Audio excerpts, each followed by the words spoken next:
Hi, I'm Carrie Cassidy from Project Camelot, and I'm very pleased to be here with ASHAYANA DEANE.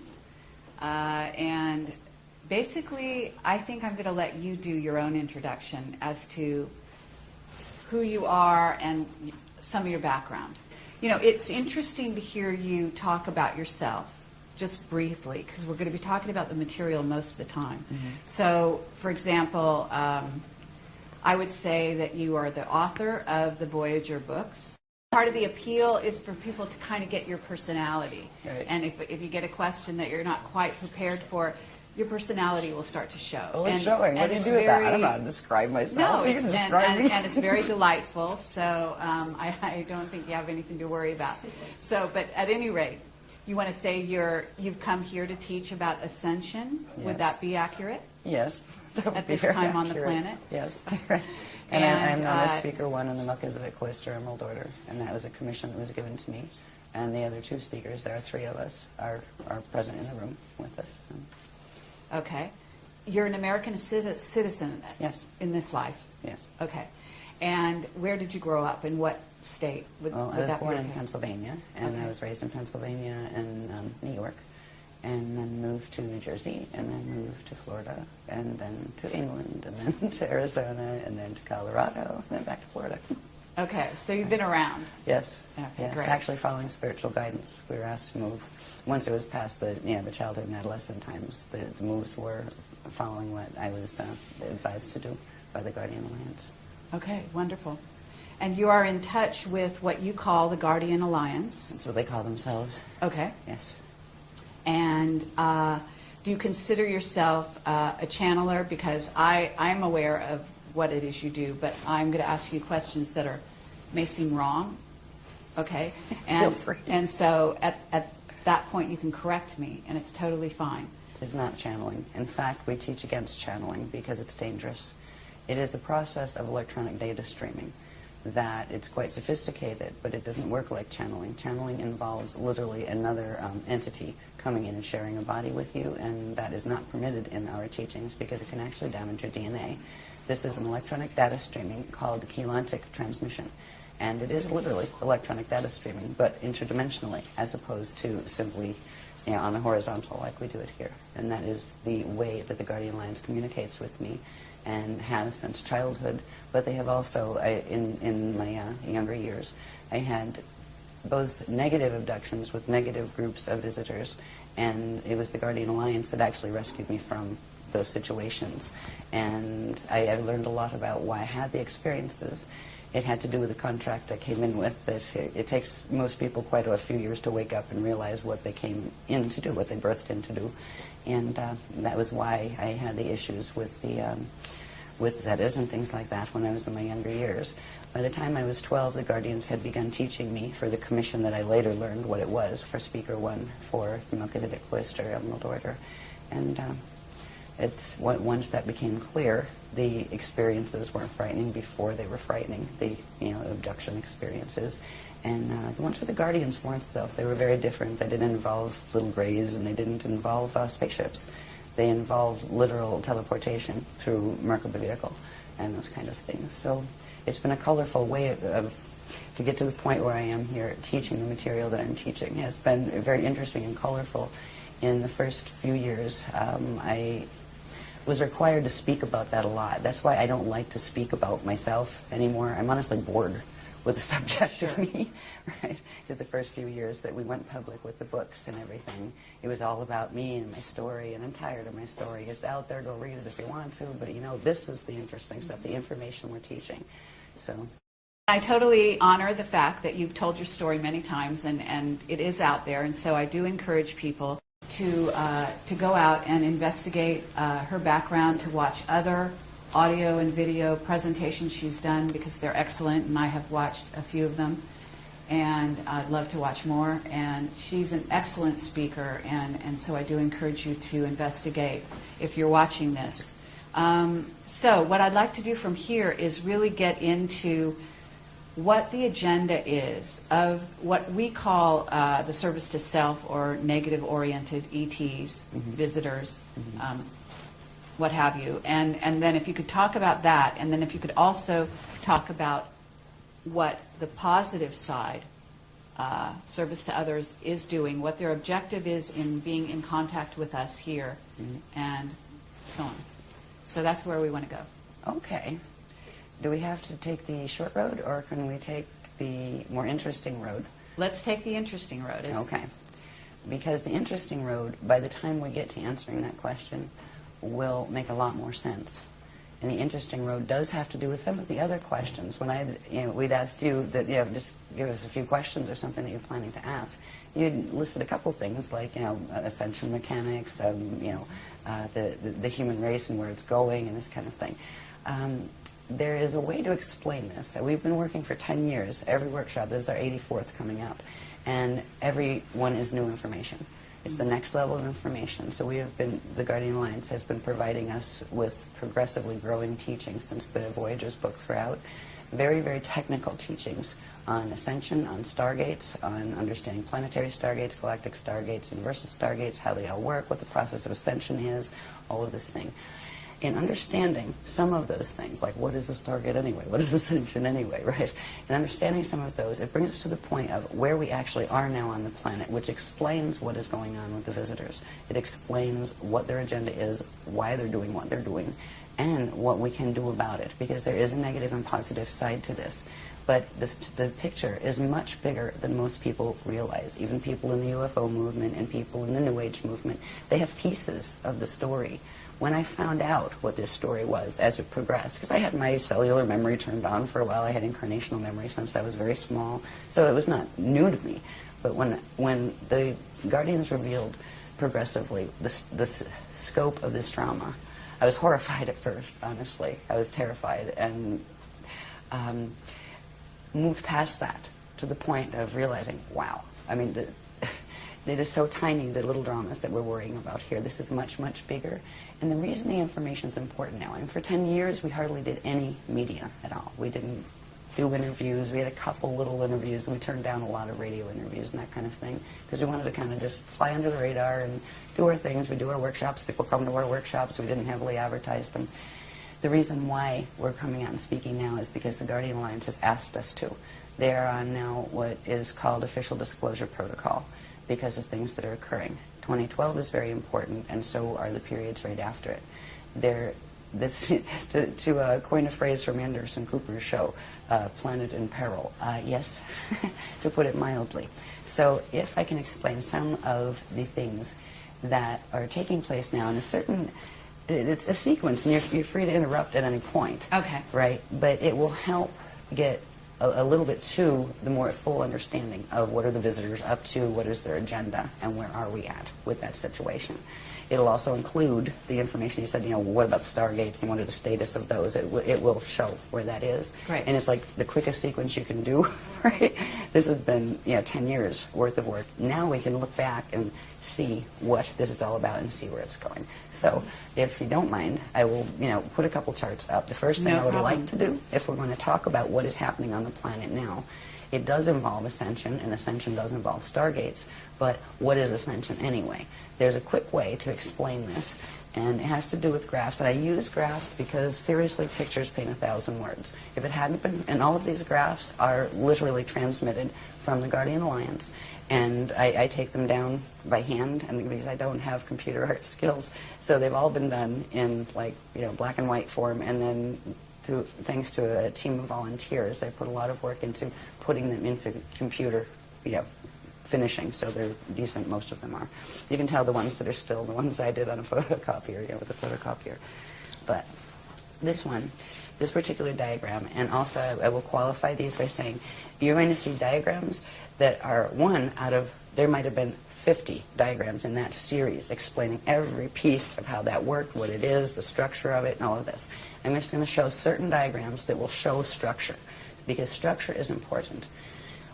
Science here is getting into quantum physics and all of those things, and maybe there's dark matter and all these wonderful maybes. There is a whole order of these things. Yes, there's dark matter. Yes, quantum physics are real, but they have no idea the structures that are involved. This is not a haphazard cosmos or universe. Some of these things, if you're going to understand what ascension is, you need to understand what context it's happening in. And that's why the Guardians gave us the context in the first place. In the early days, they taught us about 15-dimensional physics. And that's not meaning there's only 15 dimensions. Dimensions run in sets of 15. And there are many, many, many different sets of 15-dimensional matrices that have a particular order that form galaxies, universes, cosmoses, plural. It is a multi-cosmos, not just a multiverse. Now, when you think of ascension and stargates that you ascend through, it implies there is an order of stargates within these greater structures. So I will show you this diagram Let me first. ask you where the diagrams came from. In other words, are you getting, you say you're getting this sort of a data stream electronically, and when you say that, I am assuming that you're visualizing, maybe you're getting a visualization. No, I just see them. Okay. Yeah. And then how do you transfer them onto the paper? How do you, you draw them? Really? Okay. I'm known as the whiteout queen. Because a lot of times they'll come down, like one diagram like this, that's all like, looks like a single thing. There'll be like 6 different images on it. Wow. And like 20 different layers. Okay. And I call it a pullback process, where the whole big thing comes down in one data stream that it might take me like 6 hours just focus completely on one, getting it all down. And that's even without the words and labels and arrows and stuff. That's just getting the shapes and structure. Then we'll pull them out, right? Where I'll make photocopies and white out that part, and then you got that one, white out this part, then you have that one, and you might have like a series of 10 of them out of the one that came in. So it's almost like, what do they call those files where they condense everything? Zip file, yeah. So it comes in like a zip file, and when it opens, there's a lot of heat involved, actually. You can feel the DNA activation. It comes through, the chakras activate, and there's like this heat field around me when it's coming through. Or sometimes, depending on the line, because there's different lines, different ones, different levels of the Guardian Alliance communicate, from different places, and some of the lines come in cold, like shiver, some of them come in hot.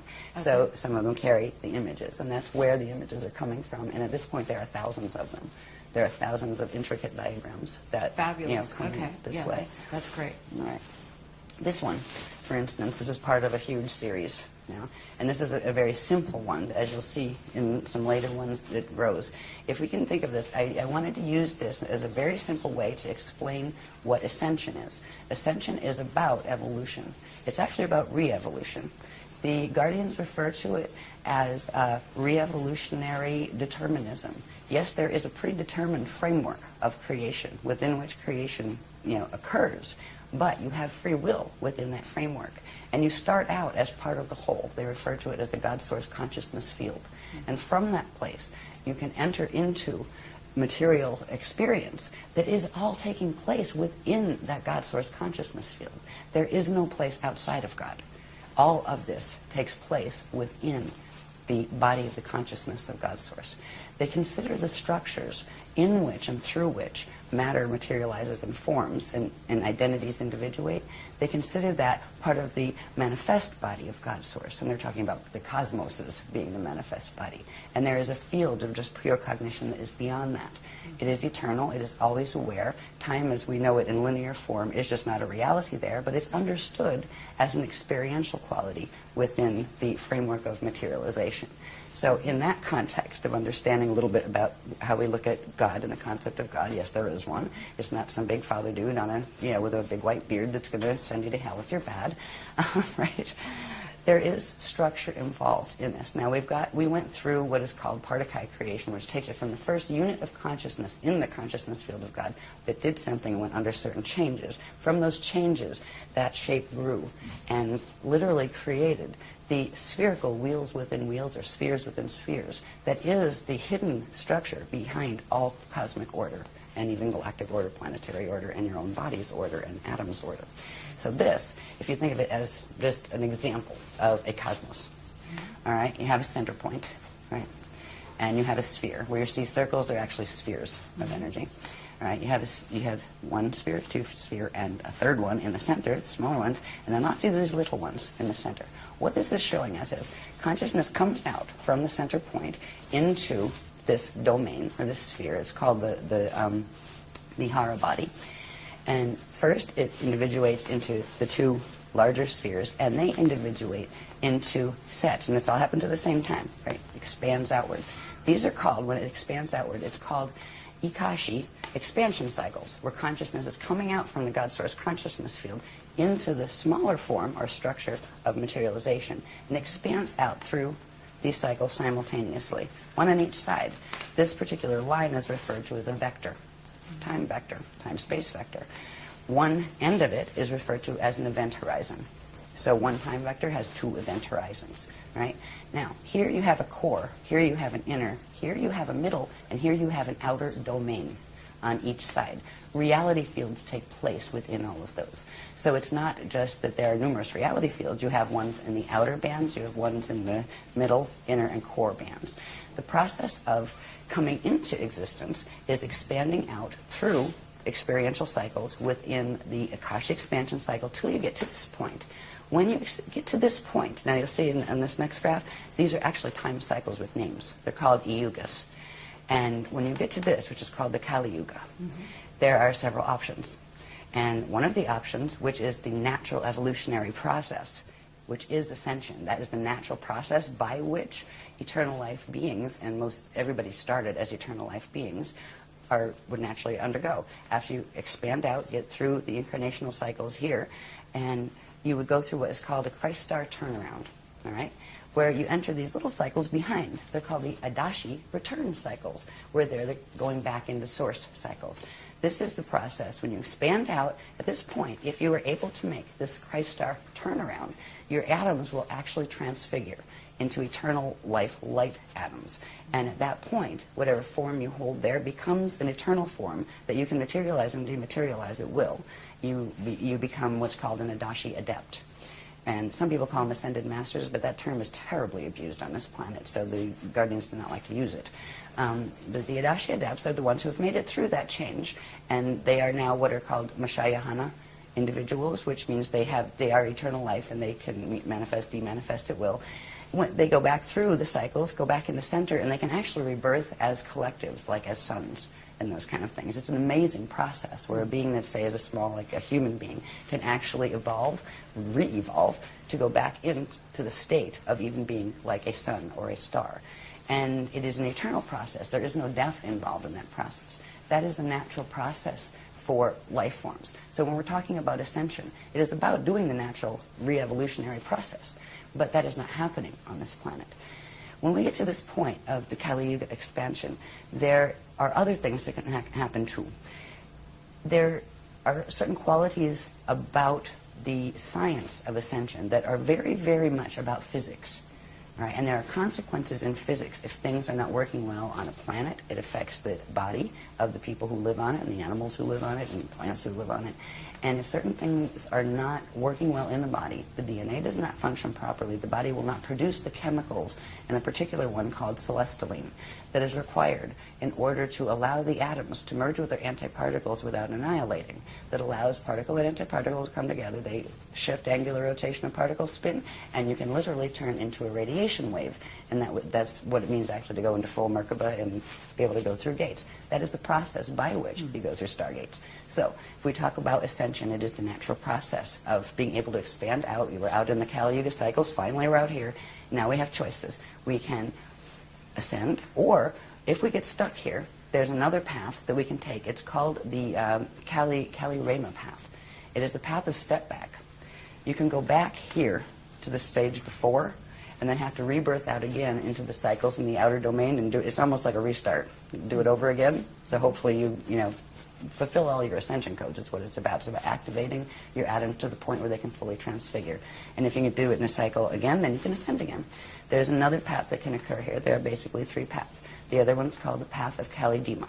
That is the path of fall. That is where you get stuck here. You can't step back and you can't go forward because of the choices you are making in your life that are affecting directly what your DNA can do, and what consciousness you're aligning yourself with affects the frequency that your body is able to carry.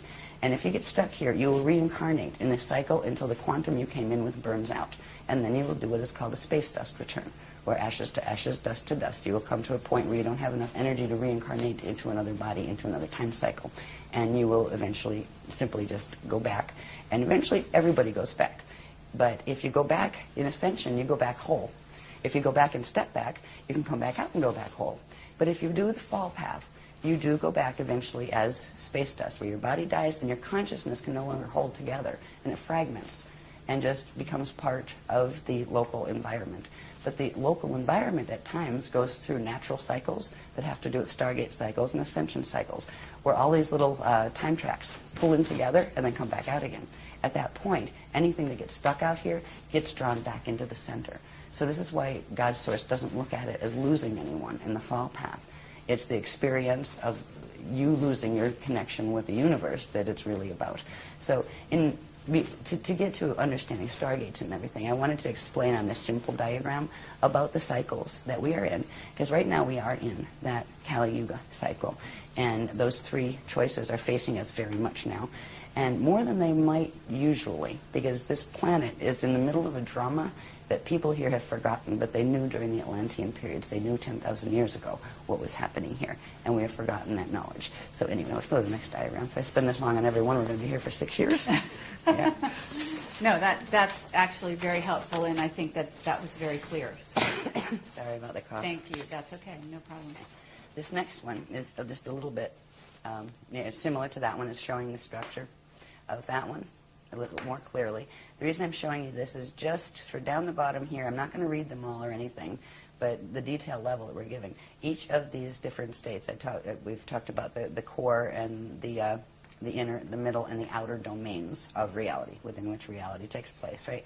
They each have a different state of matter, a different type of matter, a different density level of matter, and different states of consciousness that go with them. So I just wanted to point that out. So when we see this diagram, we're seeing the three, the Kalihara, it's called the Kalihara system, and we have the Hara bodies, and the space-time structures within the Hara body. So these are large energy structures that you don't see. And you don't even see these. You don't see, you're not walking around in your field counting your little balls, right? But they're there. This structure, the cosmos is created with this structure, but it's much more complex. But when you see it, it implies structure, but also time and evolution. And that is a good way to show the ascension process, where it is you expand out, you go through experiences in the time levels of the time matrix, and then come back in through the Adashi return cycles. So the word Adashi, for instance, is something that is special to us, because we are following the path of Adashi, the path of Christ star return. When I use the word Christ star, by the way, or any of the words like Christ or anything like that, we spell it with a K. It's either K-R-I-S-T, sometimes we use shorthand, or K-R-Y-S-T. There's a reason for that. It's not because we're basing everything on the Bible or anything like that, nothing against the Bible, but it's spelled with a K because that's how it originally was, and what it refers to there's 7 syllables to it. We often will just shorten it to 5. It's the first 7 audible sound tones of creation, and they are ka, ra, ya, sa, ta, ha, la. And we also often just shorten it to, ka, ya, ra, sa, ta, Christ, right? So that's where we use the word Christ. It has to do with the sound tones, the vibrations, the first audible sound tones when we get into first particle creation. Before all these structures occur in the cosmos, there are certain things that happen on a very, very, very nano-micro level that the first what would be audible sounds or audible vibrations, and that is why we use that word Christ. So that's where it's coming from. It's not saying, we're Christian, that's which means we're not this and we're not that and we're not the other thing. It's something that belongs to everyone, in every language. So anyway, that's just another version of showing the same structure. This is part of a much larger structure and has to do with stargates. So we'll go, because what the drama that is happening on the planet now with the visitors and all of that has to do with stargates. It has to do with ascension, but it has to do with stargates too, and who's fighting over them. So the next diagram, this is called the Illumeridana spirit body.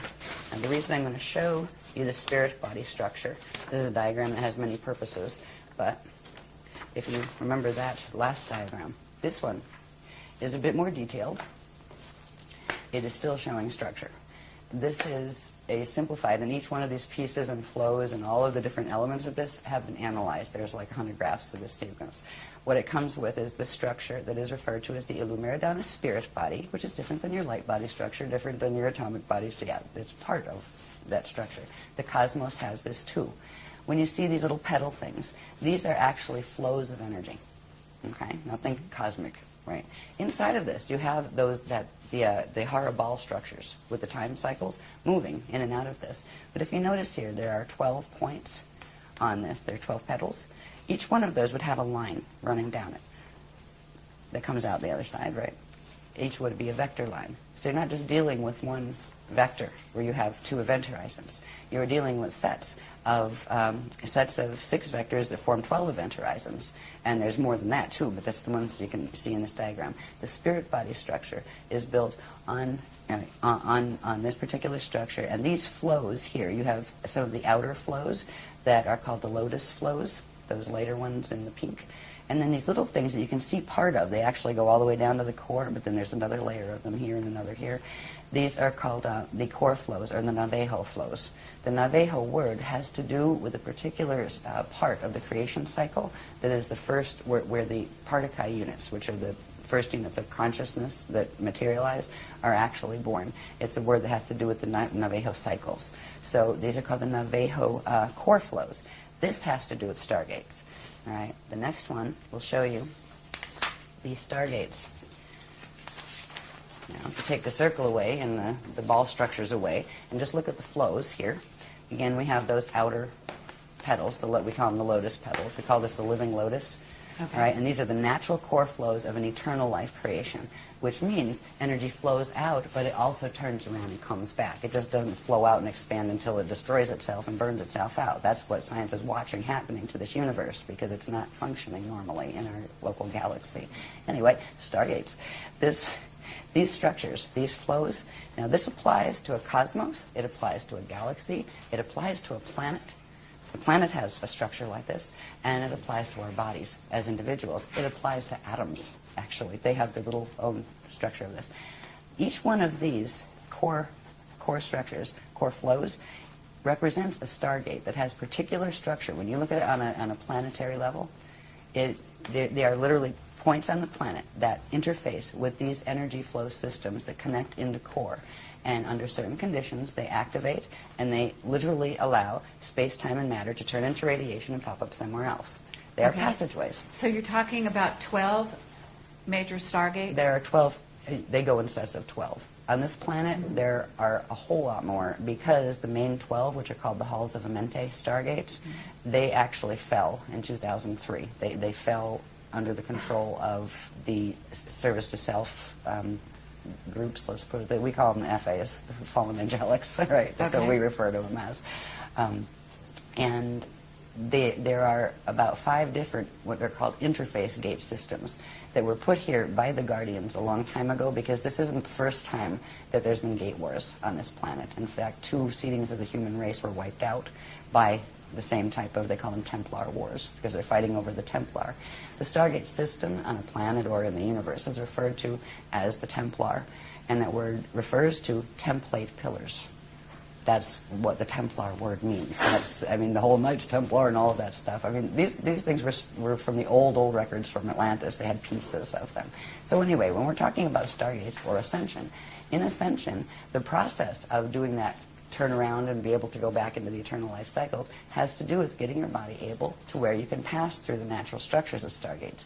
Now, that's great if you get your body in shape, but if you're on a planet that's Templar is messed up, you're going to have a problem. You'll get stuck on the planet, and your body will reflect whatever distortion is in the planet. That's why people right now die on this planet and don't ascend instead. Death is not a natural condition. It occurs on planets that have a distortion in their stargate structure, where the natural flows are not occurring, which creates distortions in the biological forms on that planet. So we have been locked into this planet. This has been a prison planet for at least 13,000 years. And actually, we went further back than that, but there were little bits of times where the gates were working properly. This is the first time. Why everything's coming to a head right now is because it was known in 22,326 BC, which was the last stargate opening cycle, and that one failed, that this would be the next one. They knew this time period would be the next one, because there's a specific time frame in which the gates open, and they stay open for a period of time, and then they close again. That's why it's all coming to a head again. Okay, so but when you're saying the gates are going to open, you're talking about the 12 that have been taken over, so to speak. Those, I'm assuming, are not going to open. Oh, yeah, they're opening them. They're going to be open. open. And we're opening the others the Guardians are opening The- the others. Okay, even though they were taken over, they're able to go in and open them. Oh yeah, they open them into the black hole wormhole systems. Oh, into an, okay. Yeah. Well, you That's can not a still good use them, place. except it takes you into fall systems. Right. Yeah. So, and that is so what is there has happening to be on this alternate stargates that are going to be used. planet. And that is what we have been helping the Guardians actually bring. You have to. They need to be activated. They're very old, dormant systems, but they're rescue systems. Okay. And at this point, the reason why the Guardians are even speaking publicly about this information in interviews is because in I think it was March 25th of 2007, something occurred in the solar system that just shut the program down. We are on a 200-year evac program, period. And that's it. The gates are closing permanently. The gates are closing in this galaxy permanently in 200 years. When you say something happened in the galaxy, can you explain a little more? I'll get to that. Okay. Yeah, Okay, well, there's some great. other diagrams for that one. Yeah. This is looking at one of those core flows, just its structure, and there's a pillar, a chamber inside of this. There's Merkaba fields that activate, which we'll deal with later if you want to see some of those pictures. But this is one of the Navajo core flow gates. Now, the other ones that aren't shown on here that look like the lotus petals, they're usually the flows that when a stellar activation cycle happens, they're usually the only ones that open because they will take you to the next density level up or even 2 densities up. They'll give you vertical ascension, but not diagonal or going back in and back out again. They're very limited actually in their capacity, but you can still ascend through them. When the planet, and the only time they open these is if they are seeding a new race on the planet or if they are evacuating a race on the planet. And these core gates are opening on the planet because this is an evacuation. We have a 200-year warning because something happened with the sun that is it's not going to be, one is not going to be able to live on this planet by about 2976. And it's going to be before that, actually, but that's when it explodes from what they said. We're in a timeline, and we're stuck in a timeline. Voyager's mentioned it, that if we didn't make certain changes with the stellar activation cycle and reach a certain level, we were going to get dragged into a probability alignment in which the planet literally exploded because of the mechanics that were occurring with the Zetas and different intruder races, and that is a probability line we got stuck in, and that's why we are on an evac order, and that's why we're speaking about it publicly. There are things we can do. It's not like the world is ending. No, in fact, this is really good because what could have happened in 2012 isn't going to. But there's certain ones that really want these things to happen, and I will talk about those a little bit in a little while. But this is the core gate structure. And it's it's very detailed. I just really put these up not to read every little thing to you, to let you know and to let the public know that they are there and the sophistication of this material. This is why talk about me. I'm not important. What's important is look at this material. It blows my mind. Yeah. I look and the breadth of it. I mean, it covers everything from stargates to biology to cosmic structure to pre-Particuli physics. I mean, it's an amazing body of material. If this wasn't serious, they wouldn't be giving us this information. So anyway, that's the core gate structure, and they are activating the core gates. If you want to see how a core gate would sit on a planet to get an idea, this gives you an idea. That's just like a landscape painting behind it. It's actually a mural that I did on my wall in the house in Arizona we lived in. But it shows, right, here's the sky, and here's like, the land, and here's like the subterranean levels below the land, and going down to the core. It shows how these gate flows work when they're open. And there would be 12 of these on the planet. And when you would pass into, you wouldn't see this thing standing in the air. There would be a certain field, and only if your DNA was keyed to it would you even know it was there. If your DNA was not activated to be in co-resonant energy form with that structure, you'd walk right through it, past it, not even know it was there, and you'd still be in the same place. But if you have certain things activated in the body, in the DNA, in the DNA template, in the light body, in the spirit body structure, etc., in your anatomy, you would be able to see it, and you would know where to stand in it, and you would know what to do and how to breathe, and you could use it and go in ascension.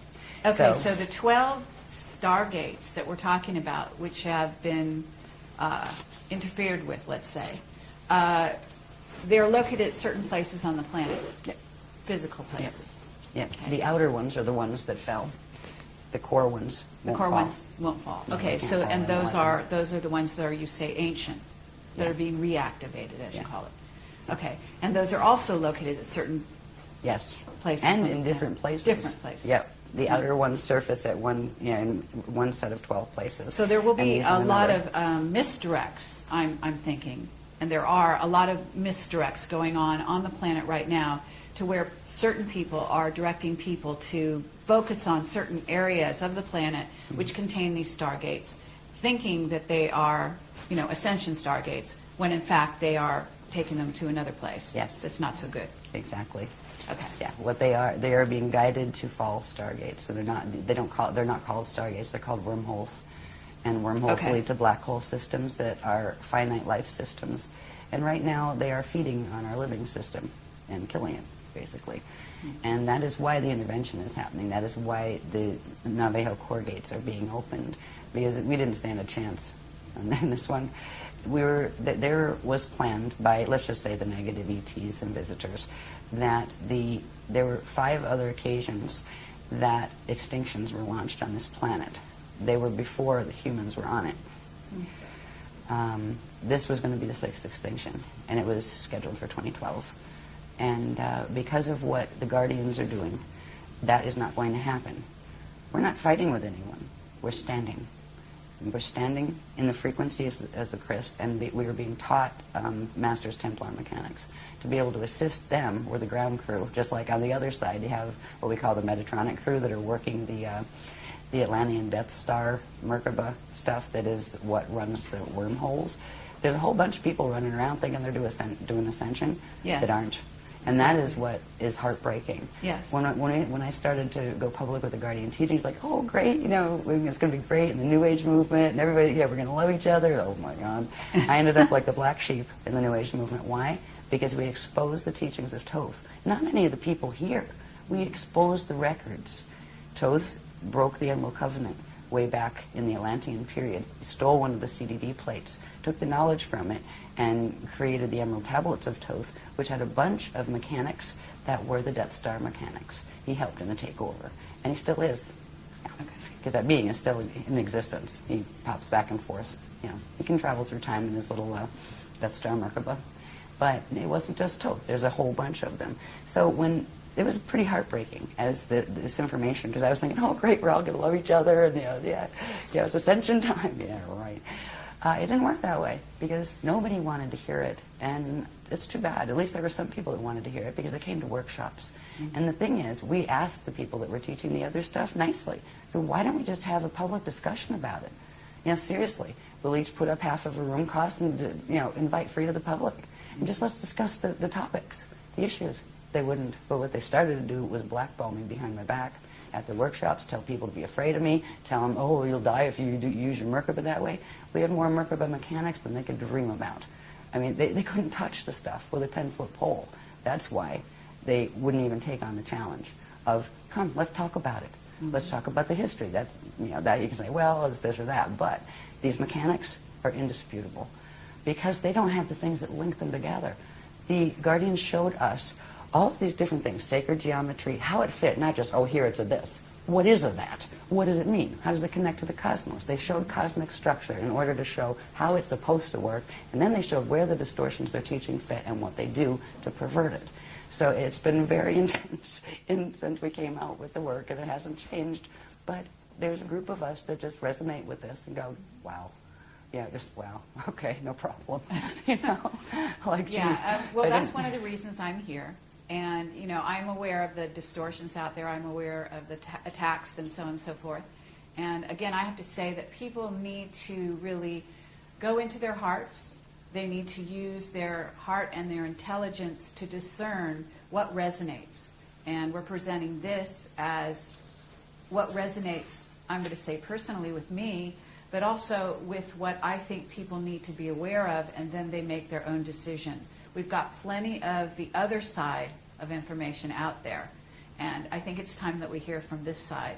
And so, I really want to thank you for making this opportunity possible. I do want to say that there are a lot of people out there that are following the wrong path. And if there's a way that you can also talk about the distinctions so that they can be aware, like if you get this, you might want to question more the path you're on.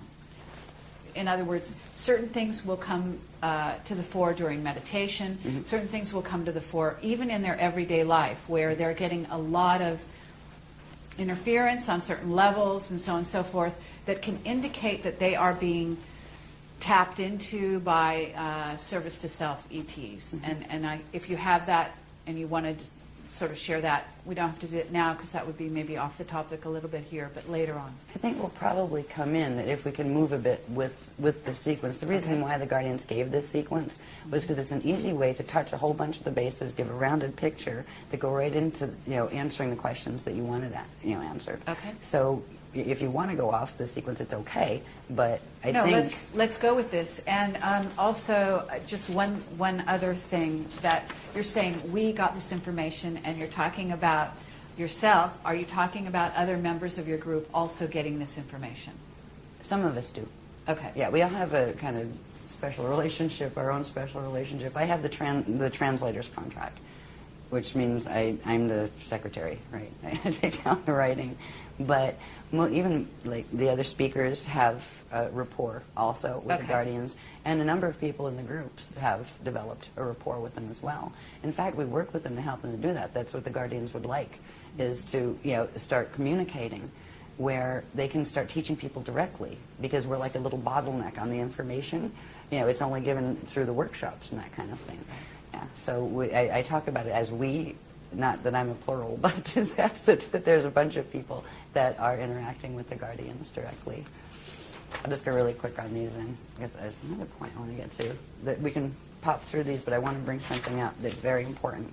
As far as telling the difference between some of the teachings, too, this in general is just showing basic Stargate structure, like how they work. When you have the core gates we saw before, these are what happen when you have those other flows that happen, the lotus petal flows.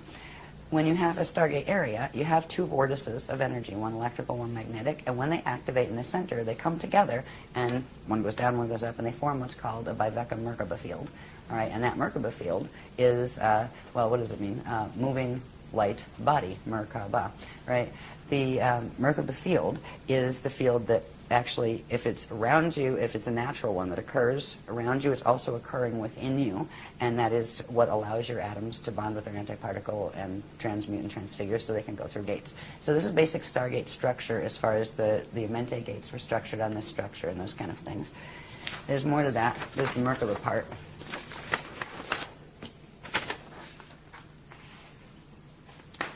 All right, there's the two vortices, right? And this is when they come together to form a Merkaba field. Now, this is a Merkaba field that's just done with vortices. These get more specific where they have fins, where they're actually like three-sided pyramids that move through each other. But I just wanted to see the basic structure of when Stargates activate. These Merkaba fields, which are vortice fields, activate within them and also within your body and around your atoms and in your atoms. This thing here is something that I would like to point out. This is called a Kathara grid.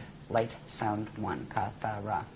It is literally the radiation template upon which everything in the eternal life systems are structured. It is the first creation template, and it has very, very specific proportions. Some people say, oh, it's a tree of life, but actually, if you look at it, it isn't. It's actually the tree of eternal life. When you see something that is different than this, say it has maybe 10 of these centers instead of 12, right? This has 12. Or maybe it's longer and skinnier, or it doesn't have the lines in the same way. What that is a twisted radiation creation template. And it's passed off as a tree of life. In certain teachings, it's actually the tree of artificial life. It goes with what's called the Death Star, Atlantean Merkaba mechanics, the Metatronic mechanics. This is the natural structure of what is called a Kathara grid. And in a minute, you see how important this is, because literally the structure of the cosmos, of stargates, but all of those structures we saw a little bit of with the circles, the spheres, right? Wherever you see a sphere, it implies we call these the bones. You have the bones and the balls. The bones are the radiation template that is built on Kathara grid. And Kathara grid will always have these proportions. They're very specific proportions in relation to each other.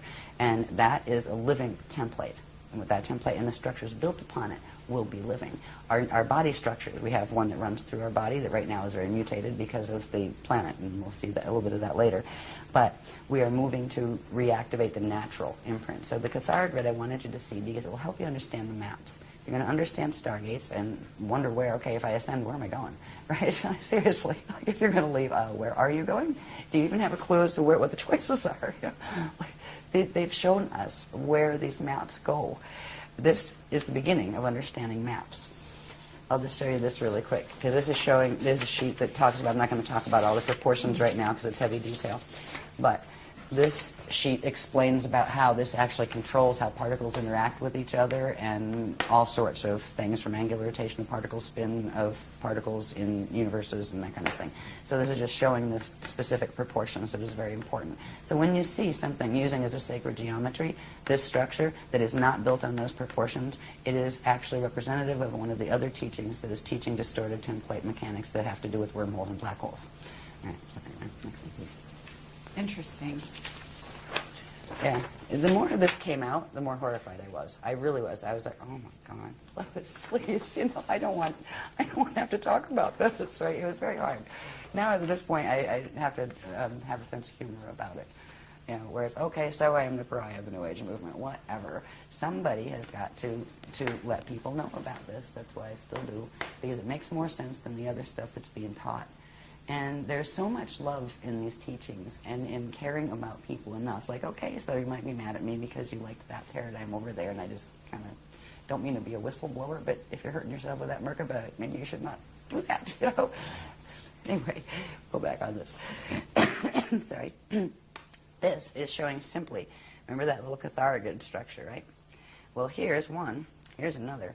These cluster, all right? These are radiation templates that cluster to form very complex structures. This particular structure we call the stairway to heaven, all right?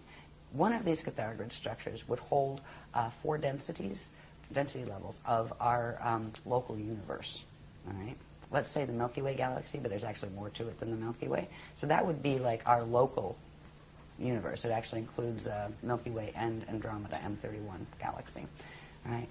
And it's connected to another one. The one at this angle, 90 degrees to it, would be considered as parallel. It also has a light field that goes with it. So these are intricate structures that are formed from these templates. And where you see these structures, these are the bones again. You will have spheres of energy and spheres within spheres built upon them. So there are various levels. These are called the Veka systems, and 4 Vekas come together, and at the center an Eka system forms.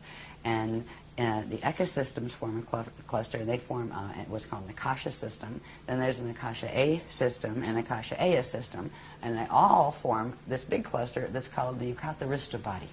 The Yukatarista body is one cosmic creation body. Now, our own personal anatomy has these levels to it. All right, they connect to those levels of the cosmos that we were born into. And full ascension is actually turning back on in our atomic structure all of the frequencies involved with all of those spaces. So we're down here in the Veka worlds. The next thing is we have to move up into the Eka, and then from the Eka, this is the long way to ascend, by the way. That's when the gates are working well. So the normal way for ascension would be you would work your way through re-evolution through the Veka system up the densities. We're in density 1 here. We'd work up to density 4. Then we'd go to the Eka level, and you're growing and getting lighter, and your matter's less dense, and you're getting more control over it, and you're getting more consciousness, you know, more God consciousness and that kind of thing. And then you would work to the Akasha level, and then you would work to the Akasha A level, and then the Akasha A level until you got up here. At any one of those points, you could experience the Christ star turnaround, and it would take you to the next level, right? Then there's the quick way to ascend, when it's an evac, which is an evac situation, and that's what we have, where these are called harmonic gate systems. It implies that it's built on a system of dimensional harmonics, which means you have to take them in sequence harmonically, one by one. It's the slow train, right? There's something called the transharmonic continuum that actually runs between them. It requires a very specialized type of Merkaba vehicle and accelerations in the light body and spirit body anatomy to be able to do it. But those core gates, which are also the Navajo gates, they're also called the spanner gates, they are able to do that. They are transharmonic, where they can actually jump the scale. So you could jump from here to here, or from here, you know, to there. So you can move, you have more liberty of where you can go in ascension when you ascend. You're able to actually, you become a time jumper, basically. Instead of just a straight, ascension the hard way, you can go boing, boing, boing, boing, that kind of thing. So that is the system we're working on, because at this point, all of the natural structures of the outer gates have been damaged. The Amenti gates are damaged. We are stuck down here. And the same thing is happening through the Milky Way. It's not just here. It's not just in our solar system. Our solar system is a mess, but the Milky Way is a mess too. That black hole at the center, that's not an accident. That was done on purpose. That was done 360 billion years ago. Milky Way actually used to be a part of the Andromeda galaxy. And it was literally forced into what is called fall. And now there's many light years between them, at least a couple. I forget how many light years were between them, 2 million light years, something like that. But they were once one. That is actually our home galaxy, the Andromeda M31. But right now we're in the Milky Way, which is a fallen phantom part of it. And there's still, it wasn't a full fall system until recently, when certain changes occurred that mean the quantum of energy going into the negative fall path is larger than the one pulling back the other way. And at that point, it's a galactic evac where they're pulling out the ones who can still go. The consciousness that can still follow the ascension path is being evacuated out, because the gates will close. Once they close and the system falls, that system won't immediately blow up or anything. It will have a finite lifespan. It no longer has the direct currents coming in, the inflow of currents coming in from the larger structure of space-time and source. So it becomes a finite system that feeds on itself until it eats up its own quantum, and then it implodes and goes back as space dust. So we are at a crossroads, a huge crossroads right now. We are on a planet that is going in the fall direction, but this planet's actually going to take that path I mentioned, the step-back path, but that requires losing its body, and it's going to do that. Not while we're on it, but that is what we're headed for. But right now we have 200 years before these gates close in the Milky Way galaxy, and that includes here. So this is why they're giving the advanced ascension teachings now, and this is why crazy people like me come out and talk about them with the vocabulary, because we could use a dictionary on this. No, I mean, I expect people, it's good if they go, what did she talk about there? I don't get it, or go investigate. You see, we're not here to answer all their questions, actually. Okay, well, I don't mind. Investigation is getting involved. And if they get involved, they learn, and then it becomes part of them. Yeah. So when we see the structures, when I'm showing things like the structures, these are structures that are not known out here yet. They have words that describe them. They have names for that structure. That's a Hara body, or that's a Yucatharista body, right? Or that's a Veka, and that's an Eka. These are part of the actual templates of the layers of creation, going all the way back up into expansion, into God's source consciousness field. They are the literal bones of our space-time orientation. So they are time references. When I talk about a Veka system, that is down here, closer to where we are in a Veka system, right? When you get up to the next level of ascension, there is the Eka system, which is at the core of 4 Vekas. Then you get up from there, and you have what's called an Akasha system, which has a set of all the smaller ones inside of it, right? And then an Akasha A system, and then you go into the Yucatharista system, which is really, they are words to describe things that make perfect sense, to the people who are describing them, the guardians. They're words in the ancient, what's called Anahazi language, which was the first spoken language in this time matrix. So a lot of the language that is used, that it's like, what is that? It's translations from those languages. Okay, does Anahazi relate to Anasazi? Actually, it does. Okay. The Anasazi were connected to the guardians, actually. So did they ascend? Is that why they disappeared? Some of them did. Others, they were actually raided, from what I heard. They were raided and overtaken by another group, and some of that other group became Anasazis as well, where they became violent. And the original ones weren't like that, and yes, some of them were evacs locally, is what I heard.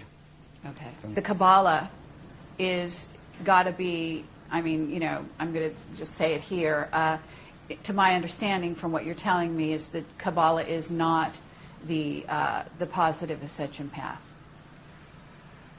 I would put this way, in relation to the Kabbalah, or the Bible, or the Quran, or any of the texts that are out there.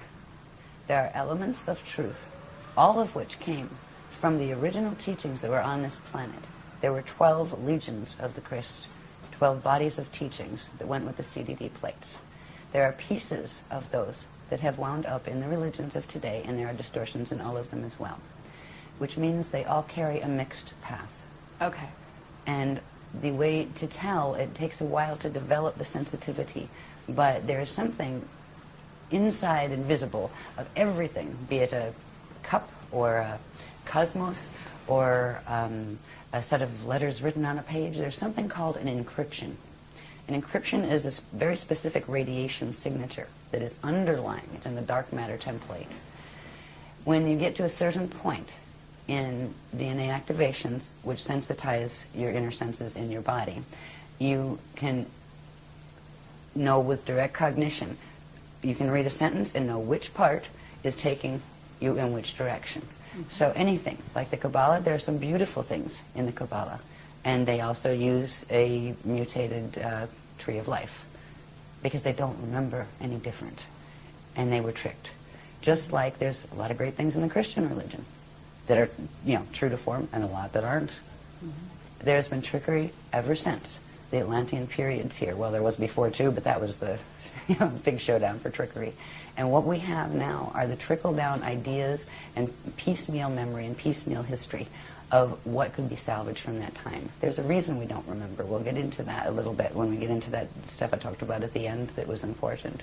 But our stance isn't to make any of the other paths wrong. There's only one that we actually will stand against. If they're directly teaching Metatronic Death Star Merkaba, we have to address that. We don't address the people who are teaching it. We feel bad for the people who get caught up in that. I feel bad for anybody who's contacted by Toth. Because, well, I've known Toth in other lives, and I've known Toth in this life. And he once upon a time was a speaker, an Emerald Covenant speaker. And he broke the Emerald Covenant, and he decided to go with the Anunnaki races and go into a foul path and stole the technologies. And part of what he did is why this planet is going in the path it is now. So it isn't the people that, we don't blame the teachers of those things, or the people listening to channels and they don't know what the heck they're listening to. I mean, oh great, it's cute and it's fun and it's lovely, and right, check its resume. But how do you? We're any of the religions, any of the New Age or the Old Age religions, there's good and there's not good in both of them. And it's almost like you need to feel out and to feel what works right for you. But don't limit yourself to just saying, oh, well, it has to be the Jehovah God, or it has to be the Allah God, or it has to be the this God or that God. You can call God whatever you want, but God doesn't really need you to call it anything. It is beyond gender qualification. We were created in the image of God, all of us. And that doesn't mean we are all male or all female. It means we are all living consciousness fields that have the potential of direct creation and eternal life. And that is what that line meant. So the Kabbalah is fine, certain parts aren't. Same applies to every paradigm that is, traditionally on the planet, and a lot coming in from the New Age, except for the Death Star mechanics. They're very direct, not sacred geometry. So, did that answer that question? Yes, absolutely. Okay, Thank you. good. We're ready. Where are we? Back to this. I just wanted to show this again quickly. This again is the diagrams we've used to show the structure of the spirit body with its flows and its core flows, and that's also the gate structures and all of that. It means that the cosmos has sets of spirit bodies. There's like lots of these embedded within each other, and we also have our spirit body. When I refer to our spirit body as part of our anatomy, it is structured in this same way. Okay? And we'll see in the next one how that fits in with, remember the Stairway to Heaven and the Yucatharista body? Right? Those structures are actually part of what's called the light body anatomy, be it on the cosmic level or the personal level. This is how they fit together. This is that Yucatharista thing with all those little interwoven cathara grids, right? And this is the basic structure of spheres within spheres from the spirit body, the cosmic spirit body, that all of those exist within. Every one of those little cathara grids would have a set of these, right? These become the spirit body, the 12 spheres in the spirit body that, remember, go in sets across a vector line, right? And at certain points, they actually pull in to the center, and that's how, at a certain point of expansion, you contract back into the center and go back into God's source. These are actually, this is how the Adashya adepts, the ones who have achieved ascension, actually use these structures as maps. These are literal maps of how they judge. If you are here and you want to go to Cirrus B density 2, right, these are the maps they use to get there. They are the gate interface maps. We can locate ourselves on these maps. There's one that shows exactly where we are in the Milky Way galaxy, because we're actually M31 galaxy, but we're a part that's twisted off but still connected to it energetically. We can show our location. We can also show the locations where the black hole systems are that are interfacing here, that are messing with us now, and where the main guardian groups are coming from and where they're helping us. So these are literally maps. These maps then translate into, these are all probability fields. So you might have one, say, galaxy, and it's 12 different probable expressions. And they all of these are spinning, right? And they interface with each other all of the time. So they're like bubbles within bubbles that don't collide and collapse each other. Well, they're not supposed to. If they're doing the Death Star mechanics, they actually do. But there's a natural system of probabilities. So it's not just we have a parallel universe, right? We have many parallel systems and adjacent systems and neighboring systems. And so this is literally the structure of the maps of the cosmos.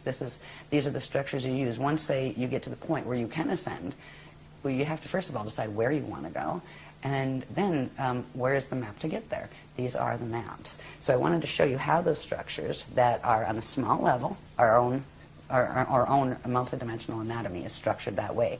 But on the large level, this is the structure of the maps of the cosmos. There is a structure that science does not know about yet. They have no idea how complex it is. Each one of these structures, they've taken it from the first little, they call it a Partakai unit, the first unit of consciousness, how that structure grew, each stage, right? So we have like hundreds of diagrams that go with these to show how the Cathara grid's all filled out, to show how these structures of the spirit body and all their flows filled out. Inside of the spirit body flows, which isn't on this one, they'll actually find where what is called the Hall of Records exists, what it is, the Akashic record, all of that thing. It's part of this anatomy structure. The planet has one, the solar system has one, the galaxy has one, etc. So these are not just interesting little diagrams on a paper. These are very practical. They're just as practical as a map you'd buy down at the gas station to get, somewhere horizontally. Okay, and isn't it true that we also have 12 incarnational bodies that have incarnated simultaneously that mirror the same pattern there? 1,728 Okay. simultaneous. Your existence implies the 1,727 others. Okay. But are you Okay, different but forms? there is something to do with the 12. Yes, they're sets of 12. Okay. Yeah. Yeah, you have your first 12, and you have, well, it basically, it has to do with the density levels. We're in density 1 down here. Density 2, and you have your incarnate identity here. You would have a set of 12 incarnates. And if you put those 12 back up to density 2, you would have one soul, right? That is your soul, your density 2 level of identity. Now, that one soul would be a group of, 11 others. It's part of a set of 12.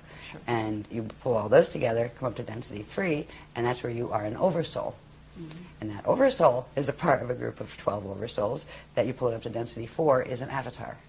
And then you have a group of 12 avatars, pull it up to density 5, and then you would have your Rishi identity, which is your fully formed Vecca level identity to come into the densities down here. But there's other levels of identity that go up beyond the 15-dimensional system. Those 5 densities that I just talked about each have 3 dimensions. So there's your 15-dimensional stack right there in one time system. So does that help? Yes, yes, that's and great. 12s. 12s, Yes. many 12s. Yep. This is just a real quick glimpse to show that these time cycles that we've talked about in relation to these structures, they are quite specific. These were given as far as time frames. One time vector here on this planet, and they're using translations into Earth time. As we know Earth time, one time vector is 738 years. One time continuum is 4,426 years. One Uego is 26,556 years. A Uego time cycle is a Stargate cycle. That is when the stargates on the planet open, once every that period, right? Right now it's distorted into what are called the false Yuga cycles, and we'll show you what that is at the end.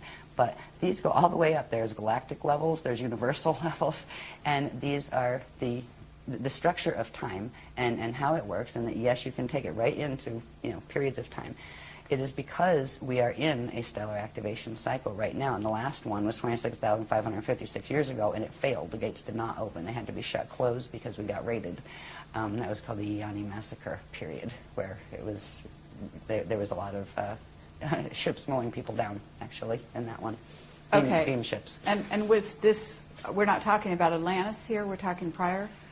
There were several phases of Atlantis. Okay. All right, the last phase of it, the last pieces of it went under in 9558 BC, but way before that, there was Atlantis. There was in Seeding 1, there was an Atlantis. In Seeding 2, there was an Atlantis. And on Terra, there was an Atlantis. That's where it all came from. And a Lemuria. We had Lemuria, Lumania. There were different spellings of the names, but they were the same places and the same soul groups inhabiting them. Yeah. So this was like the 9558 BC period, the last period, that was like the late Atlantean period. So Okay. there was a lot of Atlantis period anyway. But these Stargate cycles, this is the cycle that our gates open on. This planet's gates are supposed to open on the 26,556-year cycle. It's now been shortened because of what they're doing to the planetary grids and the Stargates and the Templar to what's called the false Yuga cycles, which is plugged into the precessions of the equinox, which is not natural. And we'll look at what that is about and when that started, because that really came into fore about 13,000 years ago, when a major victory on, and this was an Atlantean drama, a major victory on just, let's say, the dark agenda side had occurred. They created something called the Toral Rift. It is a time rip. And they literally plugged Earth's Templar into this time rift and knew that when it came to the next stellar activation cycle, they would use it to draw Earth in. It's not just Earth they're after. Earth connects still to its corresponding planet, or star actually, in M31 that is called Eartha. There is still a direct energetic link between the gates. They're after M31 as well. So it's much bigger drama than people here realize. They're not just after little Earth. Earth has always been a fighting place because of its connection to the larger universe, and because it was connected as part of what was called the Crystal River Host. That was when, a long, long time ago, 360 billion years ago, when the Milky Way fell out of M31, there was a whole collective of guardian beings from various other, I hate the word ascended just because of the way it's misused down here, of the Adashi Adepts, people who formed a coalition to assist in trying to re-evolve the Milky Way back into its natural position so it could continue as an ascension system. So, excuse me, I'm getting interrupted. They want me to go somewhere else. Okay, I don't know. Sometimes it'll happen. I'll let you see that. I don't have to let you see that, but I did. All right, they're saying go somewhere else for now. We'll come back to that. Okay, anyway.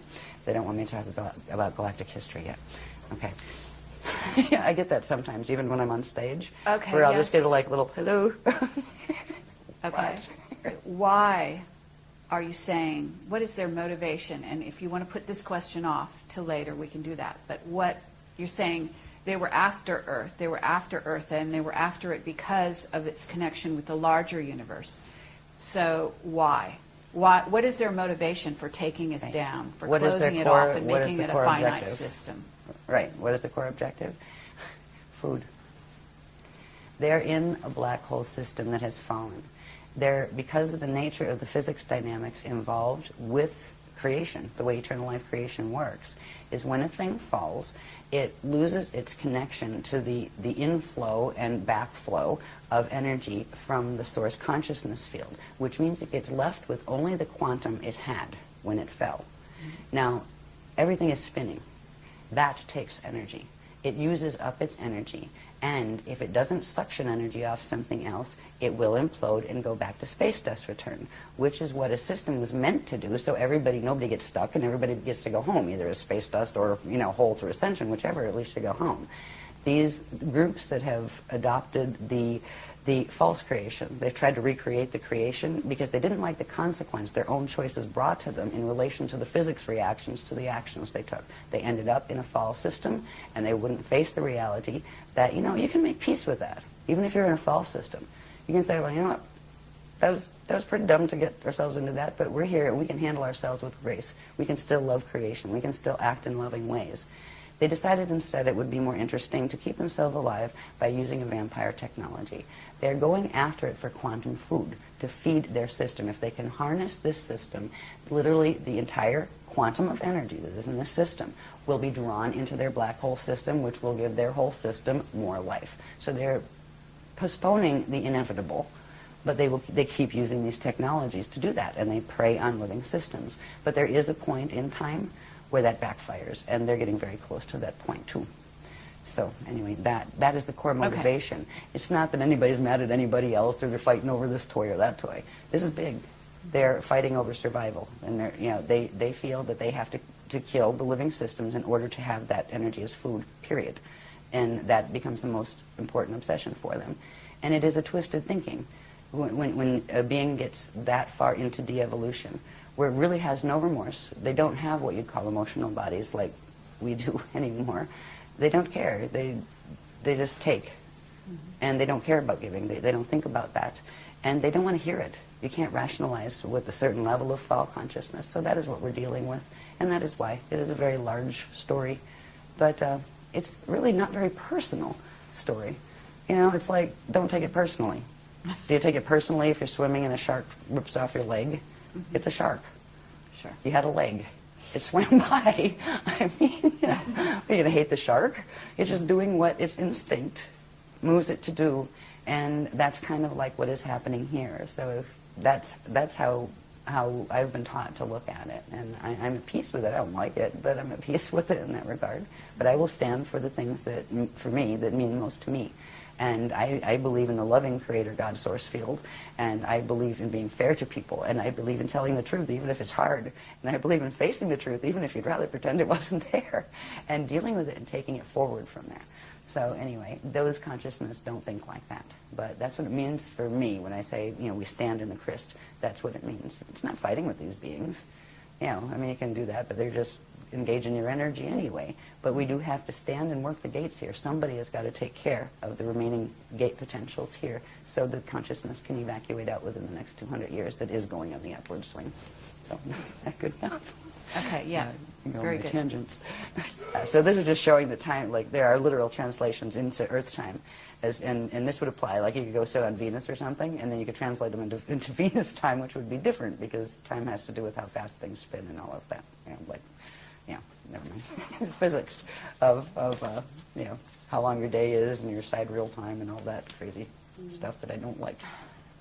With all the structures and processes that we've learned that have to do with that structure of the spirit body and its hara centers, which are the probability structures that at certain periods pull in, right? And that's an ascension cycle when they actually pull in, and then a new creation comes back out.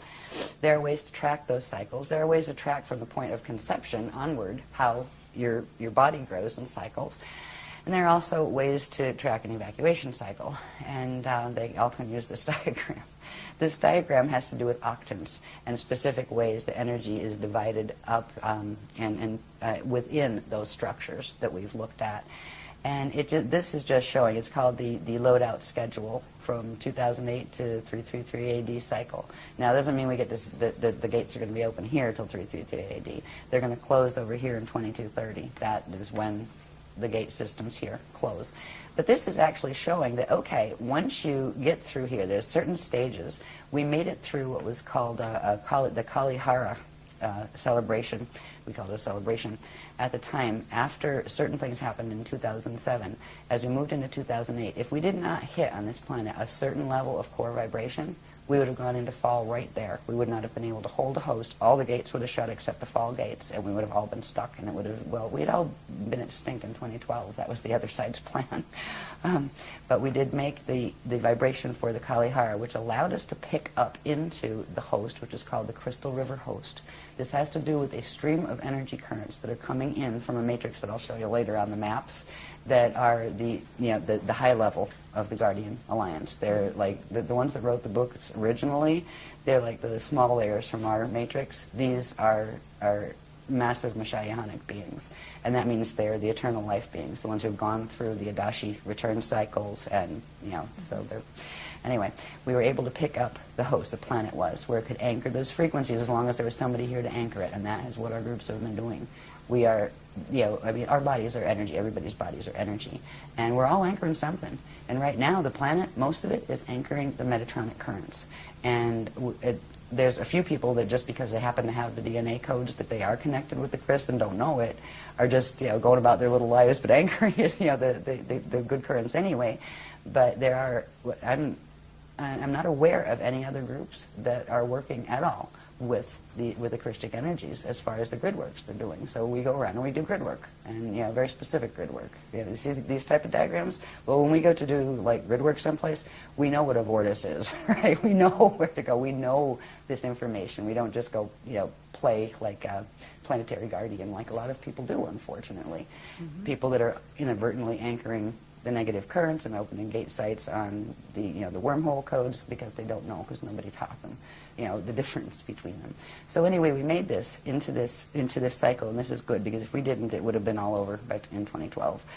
But we passed the Kalihara cycle. We're in this cycle period right here, right now, which we haven't come to the center point yet. That'll be 2027 when we hit this point in the cycle. There are certain energy changes that take place here, certain accretion cycles. Now, that means energy coming in cycles, right? These are accretion cycles where energy pulls in to a certain point. There are certain things that happen in each of these stages. So we are right here in this stage. This is the first stage of what's called the Kali Krista cycle. This is what they call this one, the Barda phase.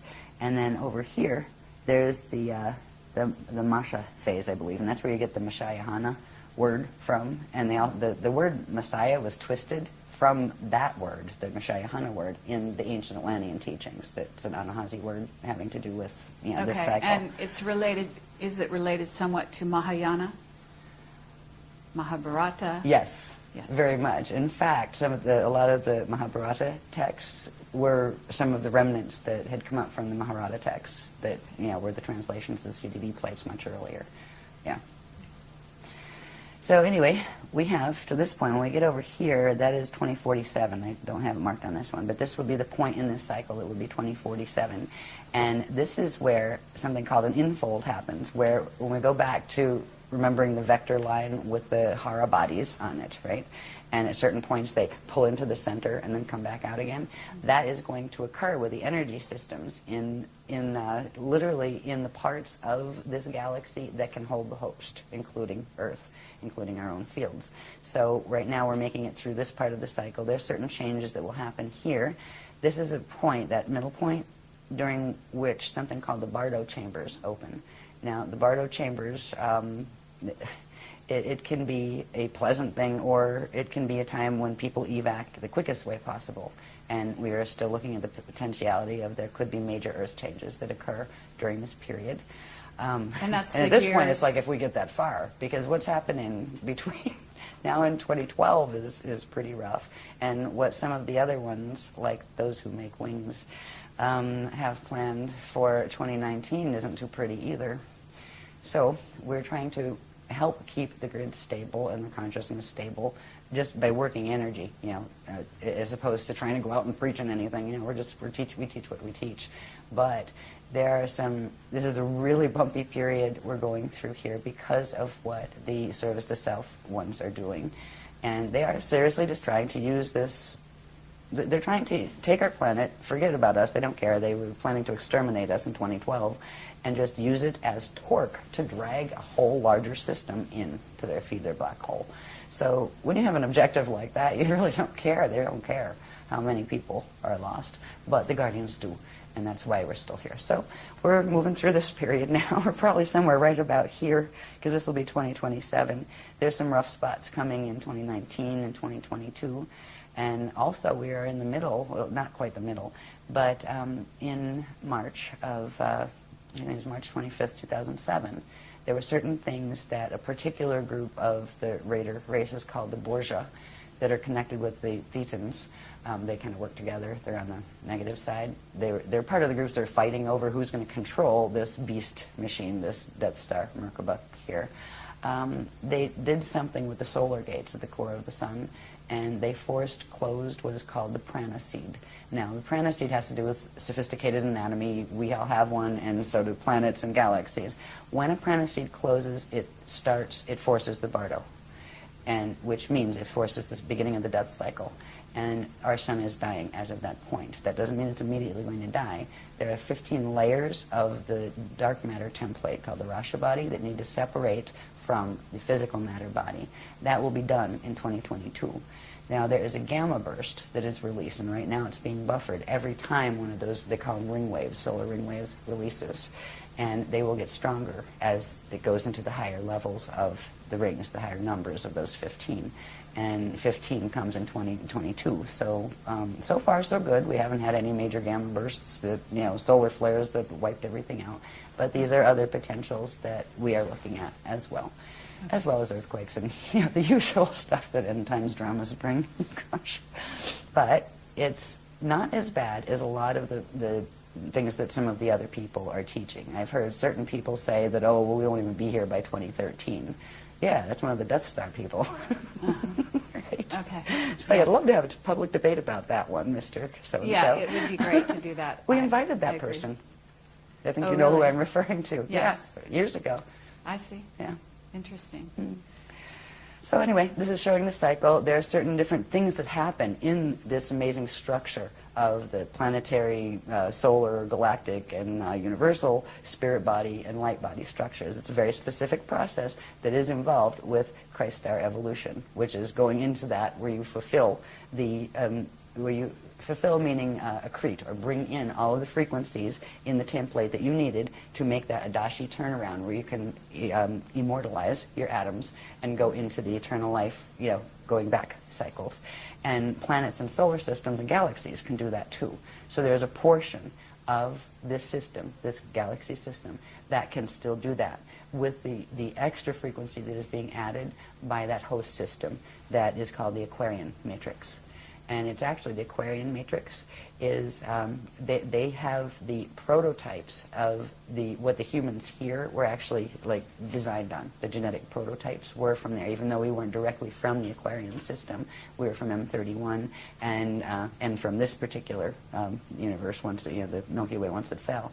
But they're very closely related genetically, to us in that regard. So they're not like, when I talk about the other ones, you don't have to expect very strange looking beings like octopi. Some very nice ascended ones do look like that, but these look very human like, but much larger.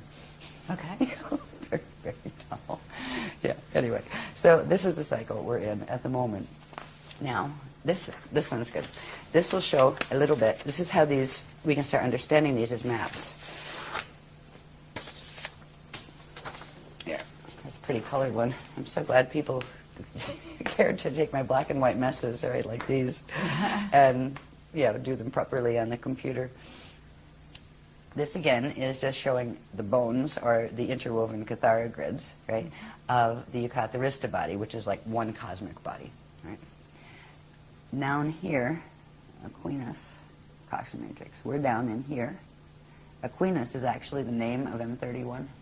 That's the official name as far as the ancient records go and all of that. Okay. And we're we were the Aquinas universe. They call it universal system, and we call it the M31 Andromeda galaxy, but it's actually the Aquinas universe.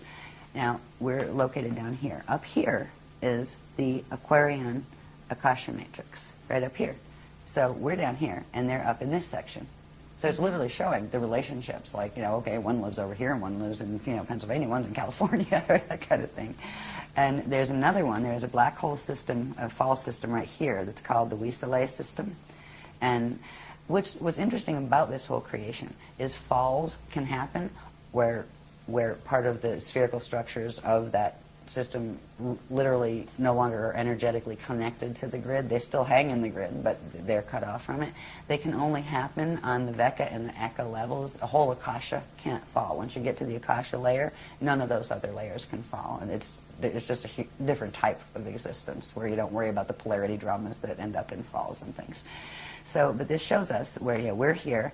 The ones that are helping us here, this is they call it a it's an eternal matrix. That the purpose they choose to stay in incarnation or stay in existence is to kind of play the helpers for any of the other systems that do need ones to go in, where they've actually they live by a let my will be thy will as far as source goes, and they want nothing other than to fulfill what Source's intention is, which is a loving intention and an assisting intention. So they find their joy in being of service to assisting the evolutions in the lower matrices, and they hold these frequencies pure. Their systems stay pure enough where they can actually send currents in and help systems or hold them up so they don't fall, and that's what they're doing with our system right now.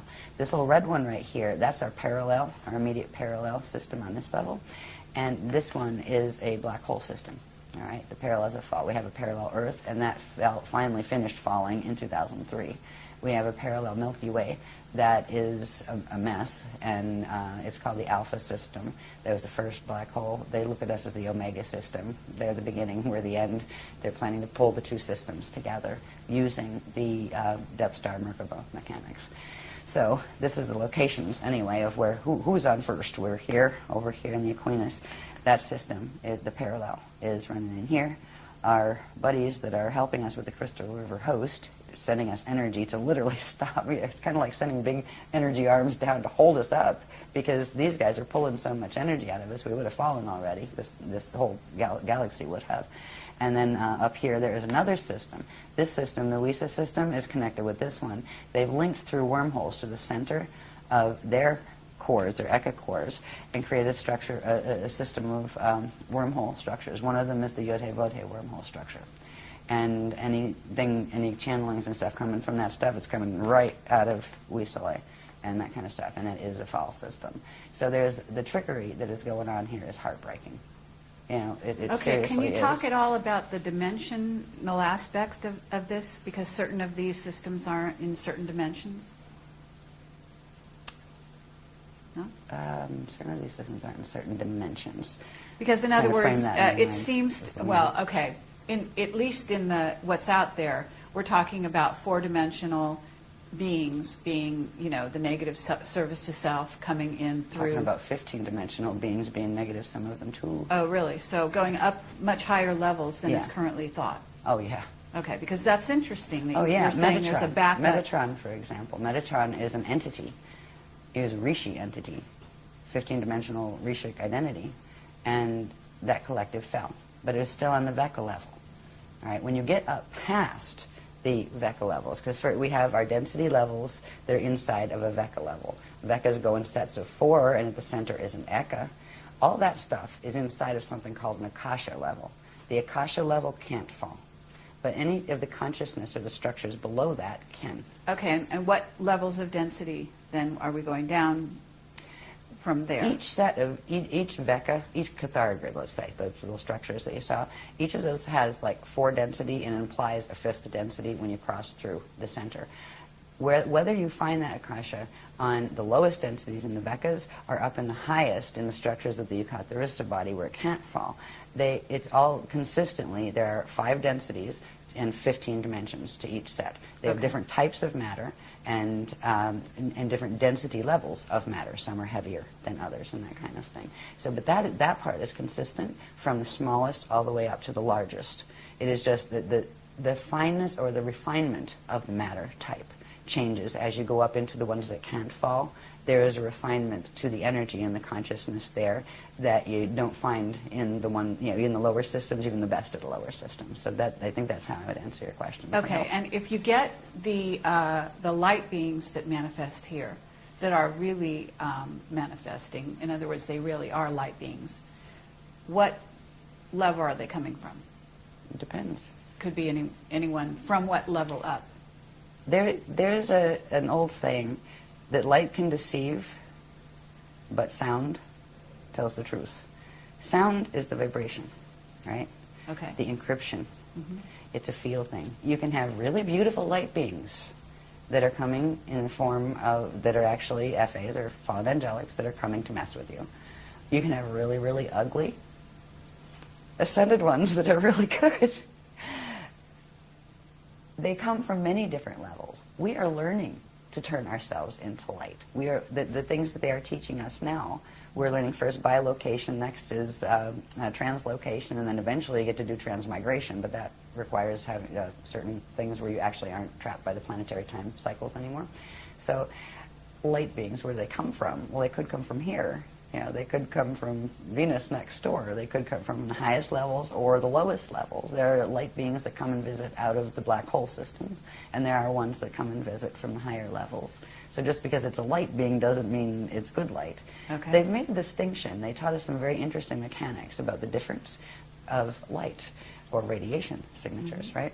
There's something called ASHAYANA, living light, and it's a very specific configuration. It is created out of 3 units that form a light unit, and matter forms actually build out of these, right?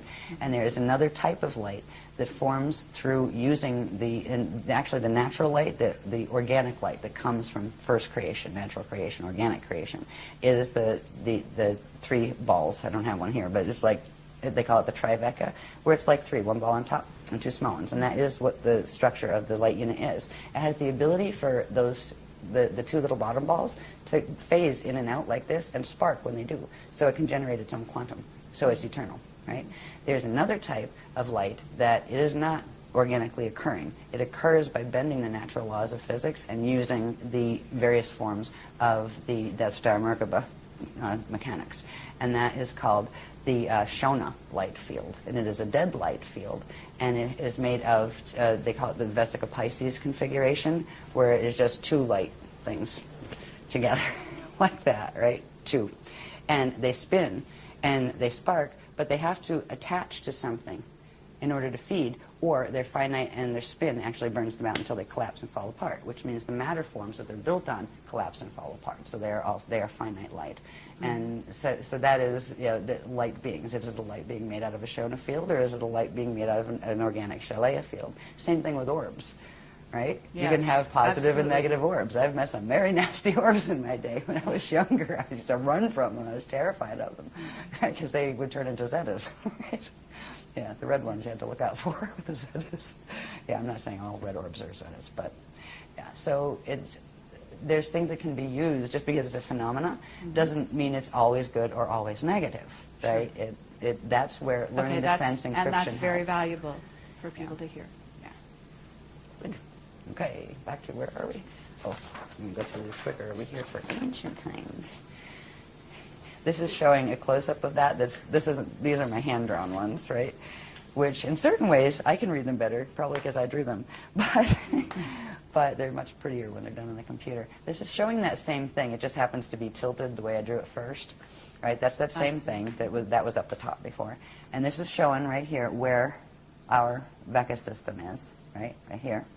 But this here is pulling it out so you can look at it a little more closely. Instead of just having the natural Cathara grid structure, right, which is the bones that our sphere there would be built on, there's this tilt, right? The bones are here, the natural Cathara grid, that's the Aquinas matrix, which is M31 Andromeda. And this is the Milky Way.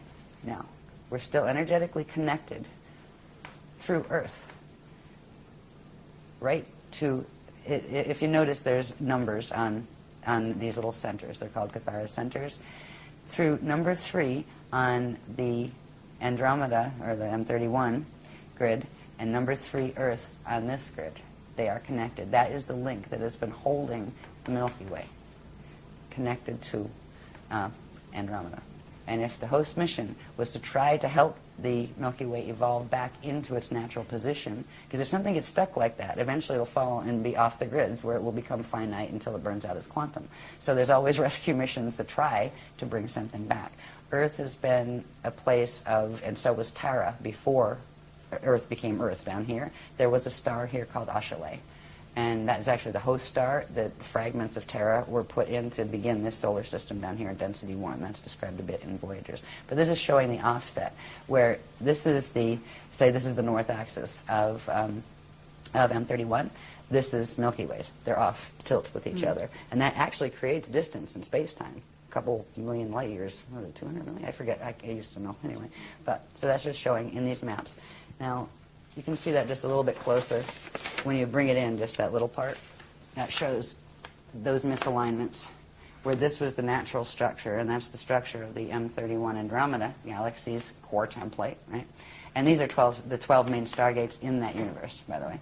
This is our Milky Way system. And right here on the number 3 gate, that is where they are still connected, Right? These others, there's a whole set of these that show the black hole system. It's called the Procyak black hole, and it's a mess. I mean, it's just, you can see the dynamics of how it works and the energy twists and stuff, but I'm not going into that on this one, on this particular presentation, because it takes forever.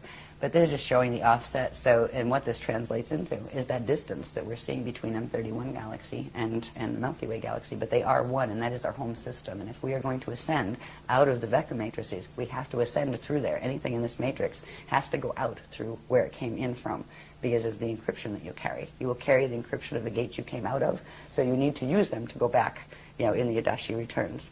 So anyway, that's showing some of that. Anything more here?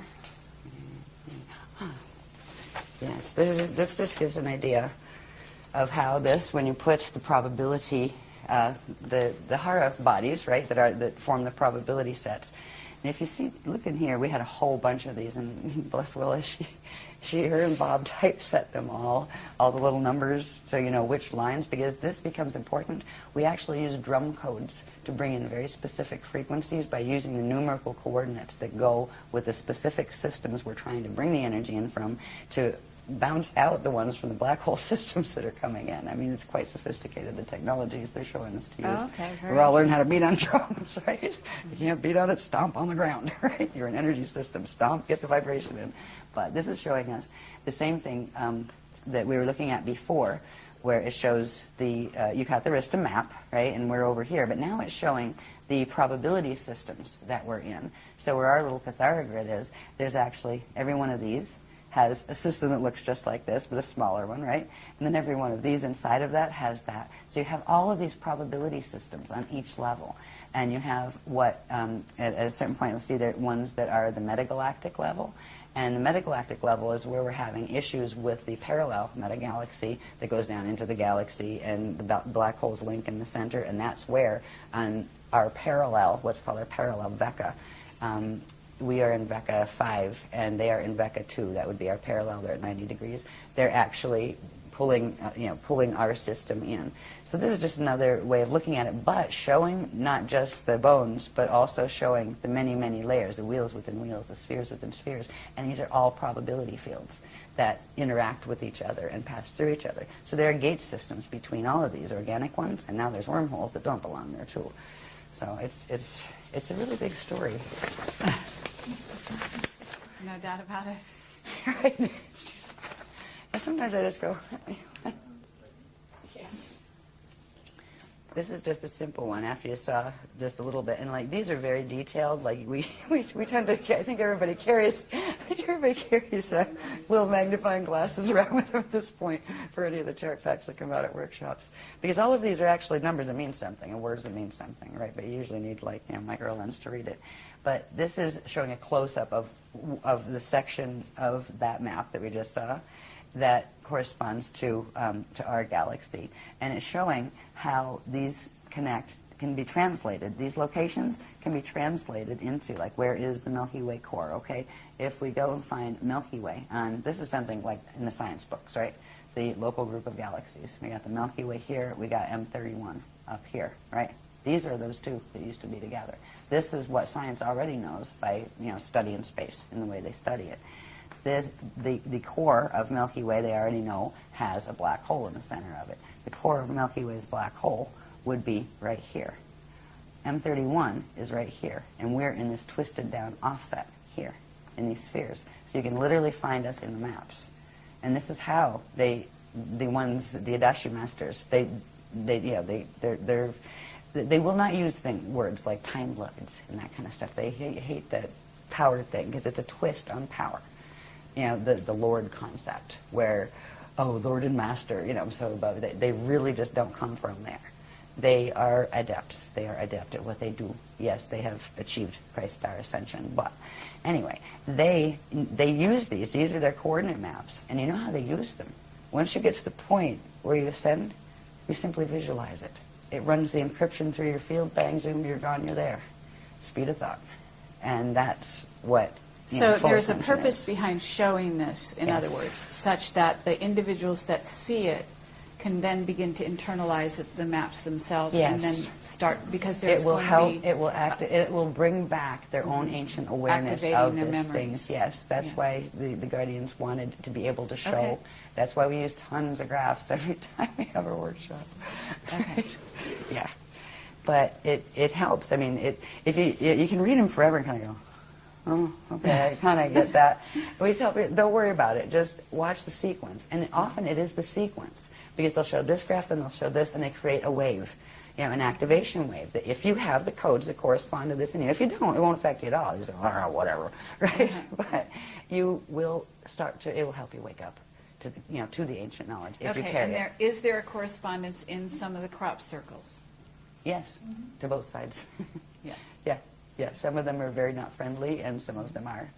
I remember we were really thrilled when the Guardians actually said, that's ours. There was only one.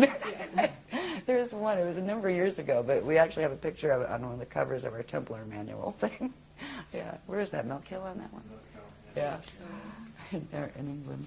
Give me this. Oh, this is just showing you when we talked about the overlap between us and our parallel. Okay? We're back in these maps again. These are called the probability maps. When we look at them with just the balls, without And bones. when you're calling them probabilities, are you saying that, in other words, that means that certain things could change within these maps? Certain areas could activate, certain other places could close down? Yes and no. Yes, but within a parameter. Okay. Within a set parameter. After a certain set of things occur, a probability locks in.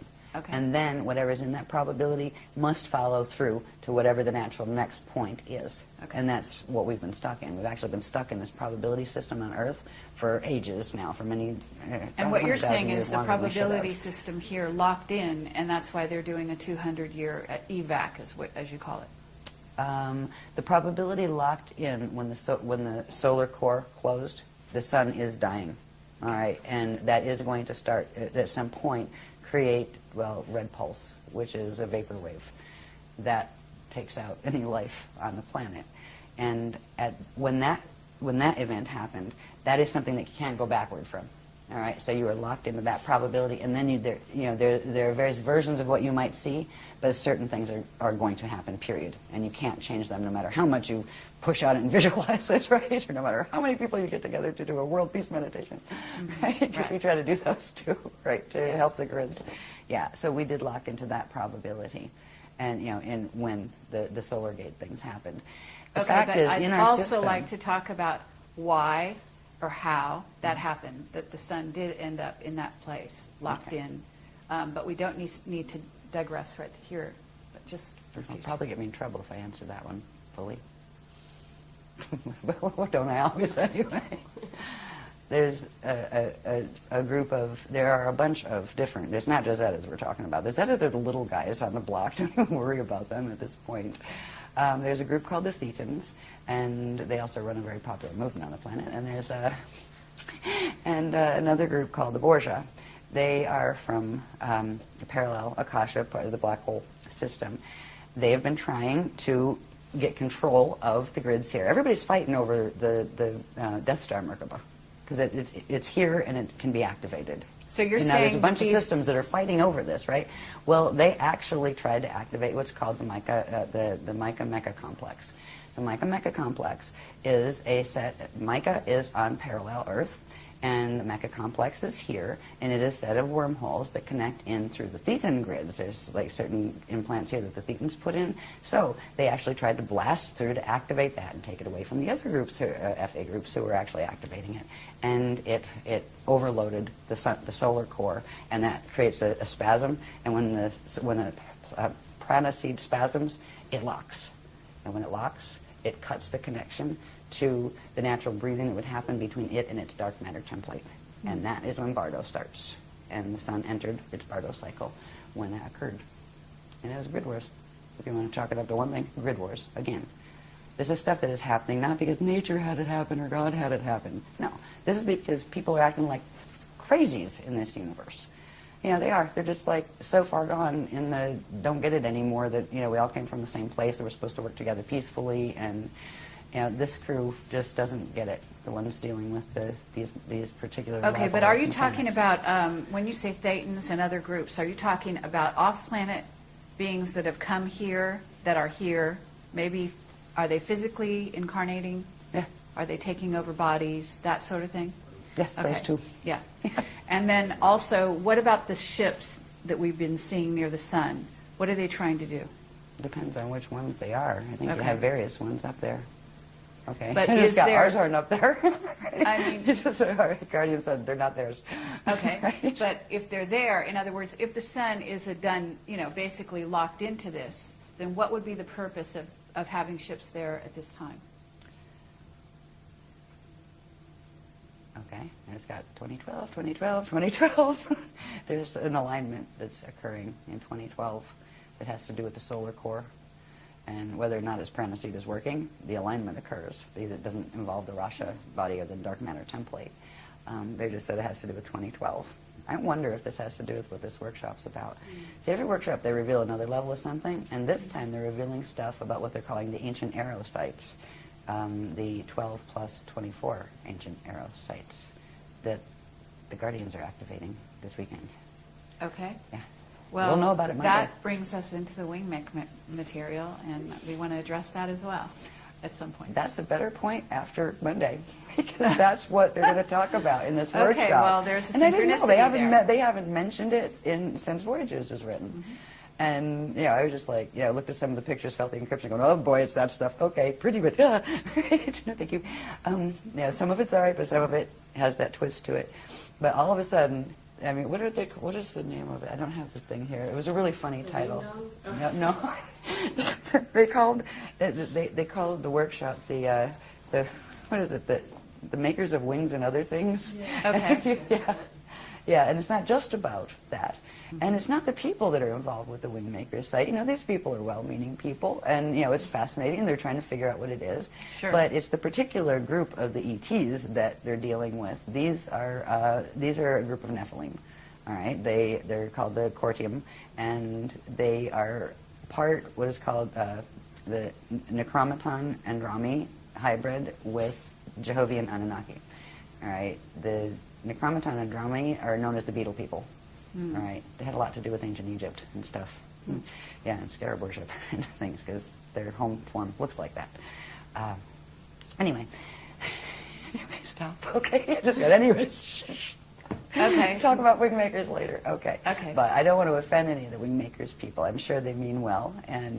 But what we didn't know is, so they're saying, okay, we're going to do wing makers, so I have to go look up a little bit on it and say, what is this stuff anyway? And it's, all the sites I saw have the same story, and I have about a 4-second attention span when it comes to stuff I'm really not interested in anyway, unless the beloveds tell me I have to read it. And there's nothing there that said anything except, there might be a few other sites, there might be 7. The Guardian said they're the 7 broken arrows. We'll call them the ancient arrow sites, all of them. They're our sites. They were our sites. There are 7 of them that have been compromised, but there are 12 primary plus 24. So we're going to learn about what they are in this workshop. It's news to me, but I have a feeling they're connected to the Spanner gates, the Navajo gates. I just have a feeling. They're the one set of gates they haven't revealed the locations for, except for one. So you're They talking revealed about Spanner 24, and that corresponds to the 24 DNA and... the 24 strands of DNA. Yeah. They use 12s and 24s a lot in things like Stargate configurations and that kind of thing. Usually there's primarily 12, and then there's various other increments of 12. And we have to find out what the 24 other sites are. So it's Okay. like, here we go again. I'm one of the people that really enjoys going to workshops because I like what I learn. Because I don't know the information before I go. I don't know if you know this about the presentations. No, I didn't. I'm lucky if I get an itinerary. I've walked into workshops and gone, well, it's the orientation night. Hello, everybody. Thank you for being here. It's one of those mystery workshops. Don't know what it's about yet. I don't even have an itinerary. So right? you get downloads during the workshop? All during. Okay. Yeah. And then how I do go you down and remember present it them. all? It comes through on a wave, and some And of it they sticks. record it? Some of it sticks. Okay. And diagrams. diagrams, many diagrams. Okay. Interesting. All right. Yeah. Very good. Yeah, but it comes through live. It's Okay, always live. we're down to 3 minutes, believe Again? it or not. I don't know what happened at this hour. I could probably but- talk forever. Yeah. Okay. What we found neat about these is the fact that, first of all, it was in direct response to the techniques that the guardians said to do. And they didn't let us know the first time, right? They said, just do these projection techniques and things.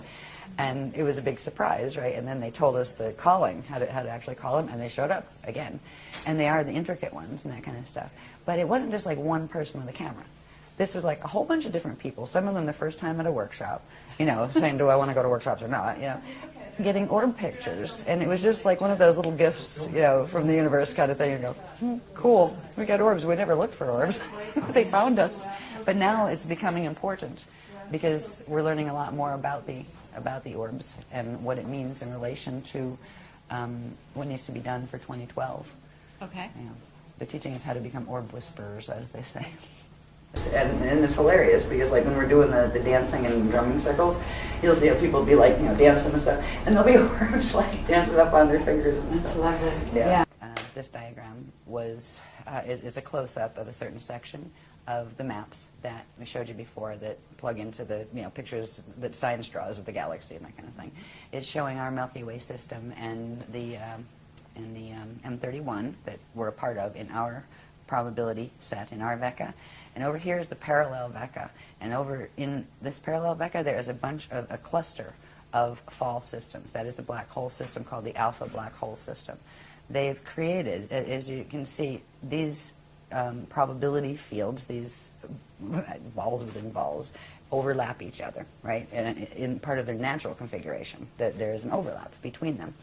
Well, what the alpha system is doing in the parallel universe is using the Metatronic Atlantean Death Star Merkaba technology to reverse, if you reverse certain currents using that technology, you can harness a certain part of the field next to you and drag it into your system, and that is what they're trying to do. This place in between here, normally they would just be normal pass-throughs, but this one is all convoluted with all sorts of implant structures that are wormhole structures. They refer to this as the dragon's eye. The word dragon comes in, actually, not because of big winged creatures, but there was a race that got involved with all of this very, very far back in time called the Dragoon.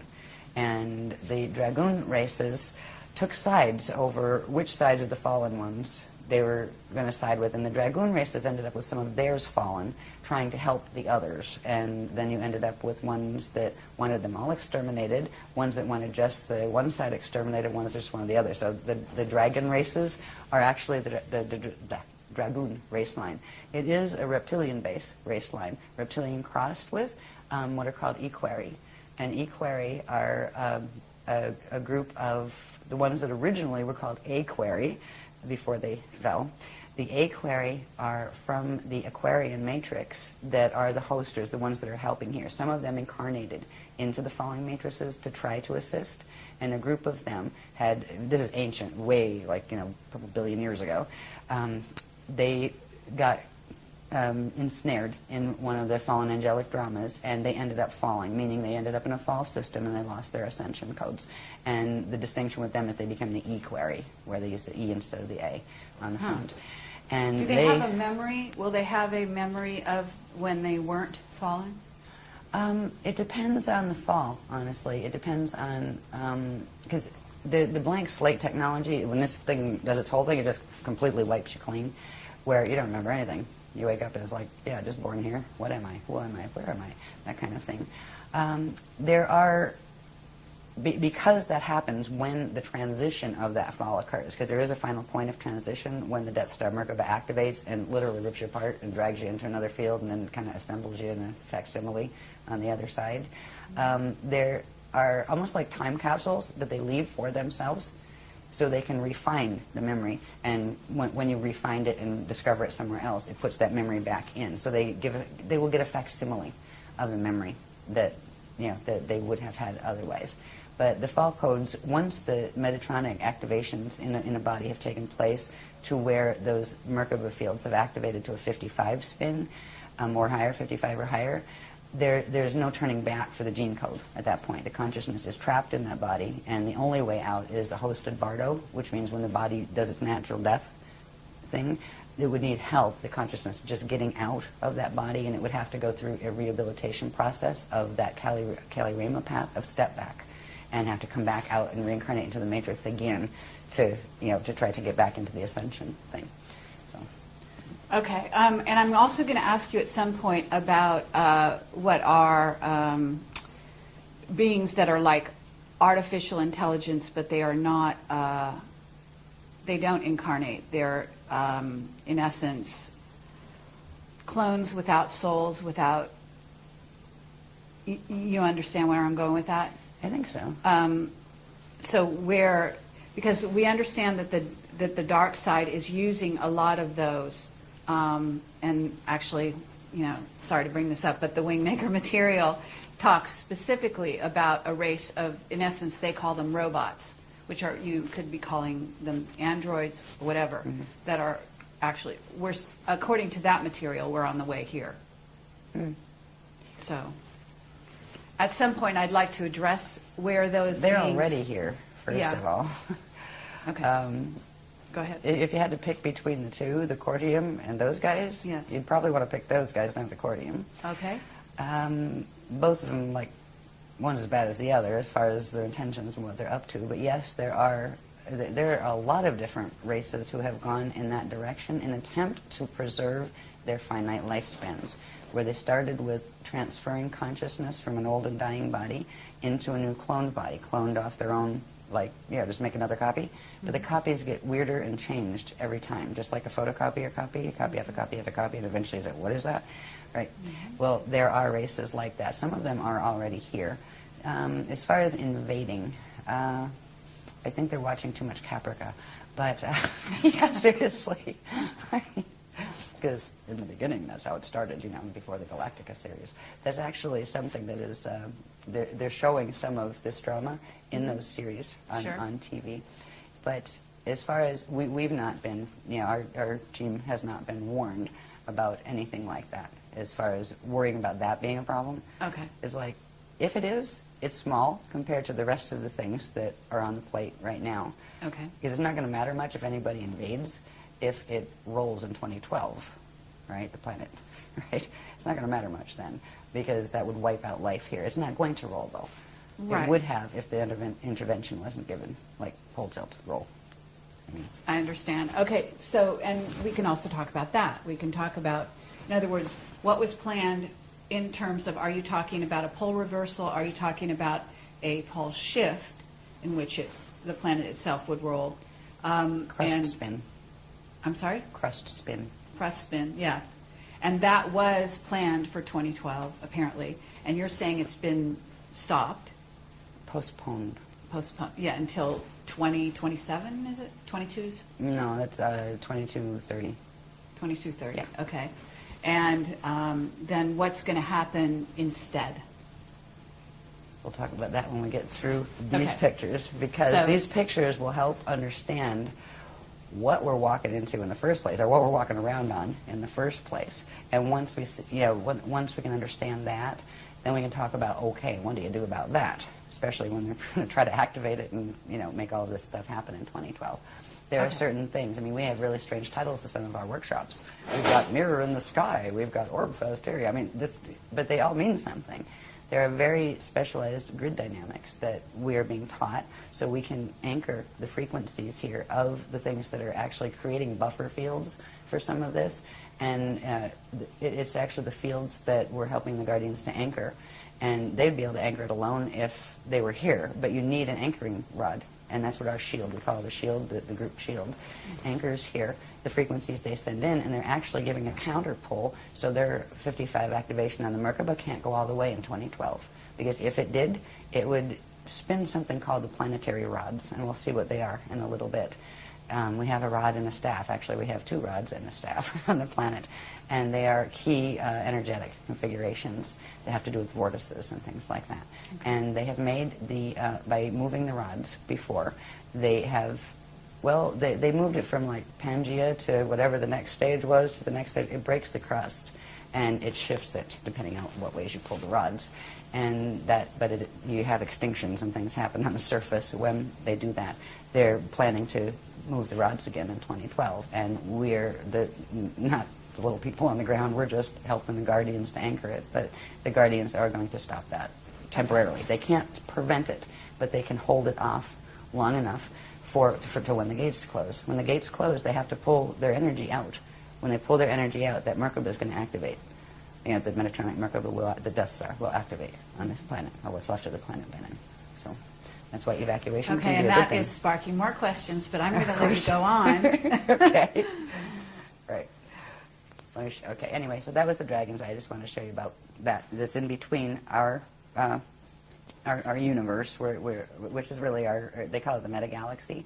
It's our metagalaxy, Milky Way, and M31, and the parallel. And the parallel is the alpha system that has the black hole systems there that have wormholed their way through into our system that are trying to pull our system down as quantum food. Okay? Okay, yeah, great. Next one. Go on quick, right? This one is Yeah. It gets into the interesting stuff now, a little closer to home, because we kind of started high in structure, right? Now we're working down. All right. Now, so we went from the galactic level, metagalactic level. Let's go down to the solar system level. This diagram shows the natural structure of an organic living solar system. Notice everybody has this little funny shape called, it looks like a Star of David or six-pointed star. That is a Merkaba star. All right, it implies a Merkaba field, which would be a three-dimensional, star tetrahedronal field around them. All right, and there would be, they come in sets of 12 planets. They have specific relationships, ratios, and sizes in relation to each other and in relation to their center sun. Every one of them have gates in the center. Every one of them has a central staff of energy that it rotates around. And it has two rods, one coming out, well, the rod comes out this way, and then the chamber comes out front to back. Right? The sun would have the same thing. They all have their north pointing up and their south pointing down, right? They each spin on their axis at a reciprocal rate to each other, and their rods and chambers pass through each other and spark, because the rods can be very, very long energetically. So even though the stars and the planets may be long distances apart, the energy fields that their rods and are sending would interface, and when they interface, they spark and they generate quantum. And there are certain periods in the natural breathing cycle, or expansion and contraction of energy cycle, where there's these wonderful arches that take place between the sun and the tops of its planets, and then the planets and the bottom of the sun. It's called the solar symbiosis cycle, and it's a natural living structure of a living solar system. And it generates its own quantum, and it expands and contracts, and all of the planets would have a coronosphere. They would look like stars. That doesn't mean you couldn't live under the coronosphere, but from the outside they would look like stars. And our system started out this way after the fall from Terra. It was actually taken, the remnants of Terra were taken back in through that Kali-Rama step back and reseeded, brought back out down in density 1 as this solar system. So that's how we did the fall from Terra. They actually pulled us back in through the Kali-Rama path and rebirthed this system back out. And it was rebirthed back out in its natural configuration. So that is a natural solar system, and that's what we used to be. Next one. In a natural solar system. Sorry. This is just showing, for instance, with each planet, the natural solar system, you'd have the solar rod, right? And this one would have, it's not shown on this diagram, but you'd have the rod of the planet, and they would exchange energy together, and there would be energy arching through the planet, and there would be energy arching up and down here. There's another diagram that shows it a little better. But this would be, notice the north axis would be the same. There wouldn't be an ecliptic, because the north axis on both planet and sun would be pointing up in the same direction. That means, now, there's something called the planetary shield, that it's an invisible a platform of energy, that is a deflection field that actually forms from the planet spinning, and it's part of the actual Merkaba structure, and it goes horizontal to whatever the vertical is. So you would have this one horizontal. It would be the same horizontal as this one, where they would just be spinning in the same plane. That allows for the natural energy circulation and exchange that's supposed to take place in a living system. I don't know if you've probably looked at places like scientific representation of our system. It doesn't look anything like that. I think it's Uranus is on its side, where it literally rotates on its side. Now, when it's a living system, this would be the natural organic electromagnetic energy flow around a planet. This is called the Yanyan flow, and we have half a book, I think, dedicated to these. The Cathara 2.3 manual deals with these heavily, and it shows the formation of them, what they do. You know, these are the natural electromagnetic flows of a living, breathing system that has the capacity to, through its core, interact with other living, breathing systems around it. It's part of the natural structure. Now, this looks nothing like the electromagnetic fields we have around our planet right now, our magnetosphere and those things. All right, there's a reason, and we'll see that in a minute.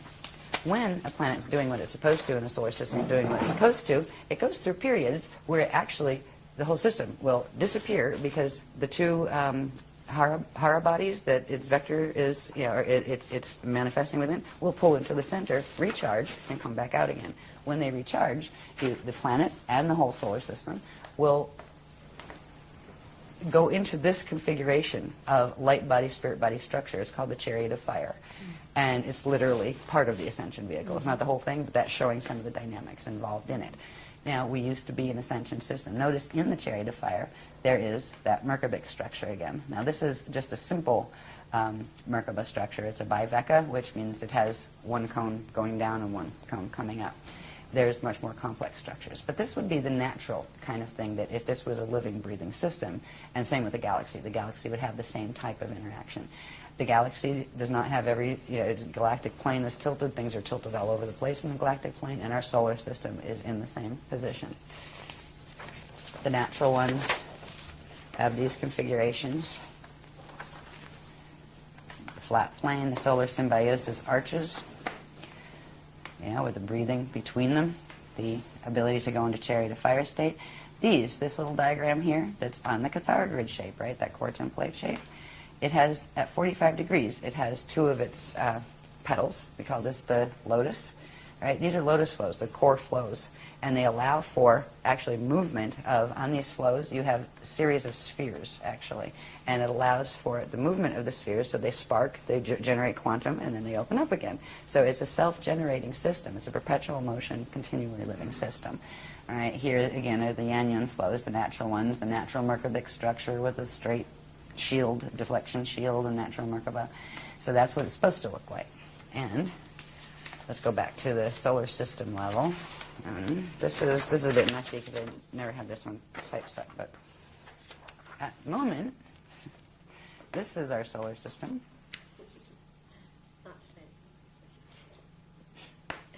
In the center there, you have the inner planets, right? We'll look at Earth in a minute as far as how it's sitting in its solar plane that gives us the ecliptic and all of that. This is the Oort cloud that is, out in space around our system. What should have been Nibiru, our 12th planet, not our 10th. It was our 12th planet. I believe Chiron was our 11th, and then Pluto, and then where the asteroid belt is, there was another one called Maldoc, and that exploded.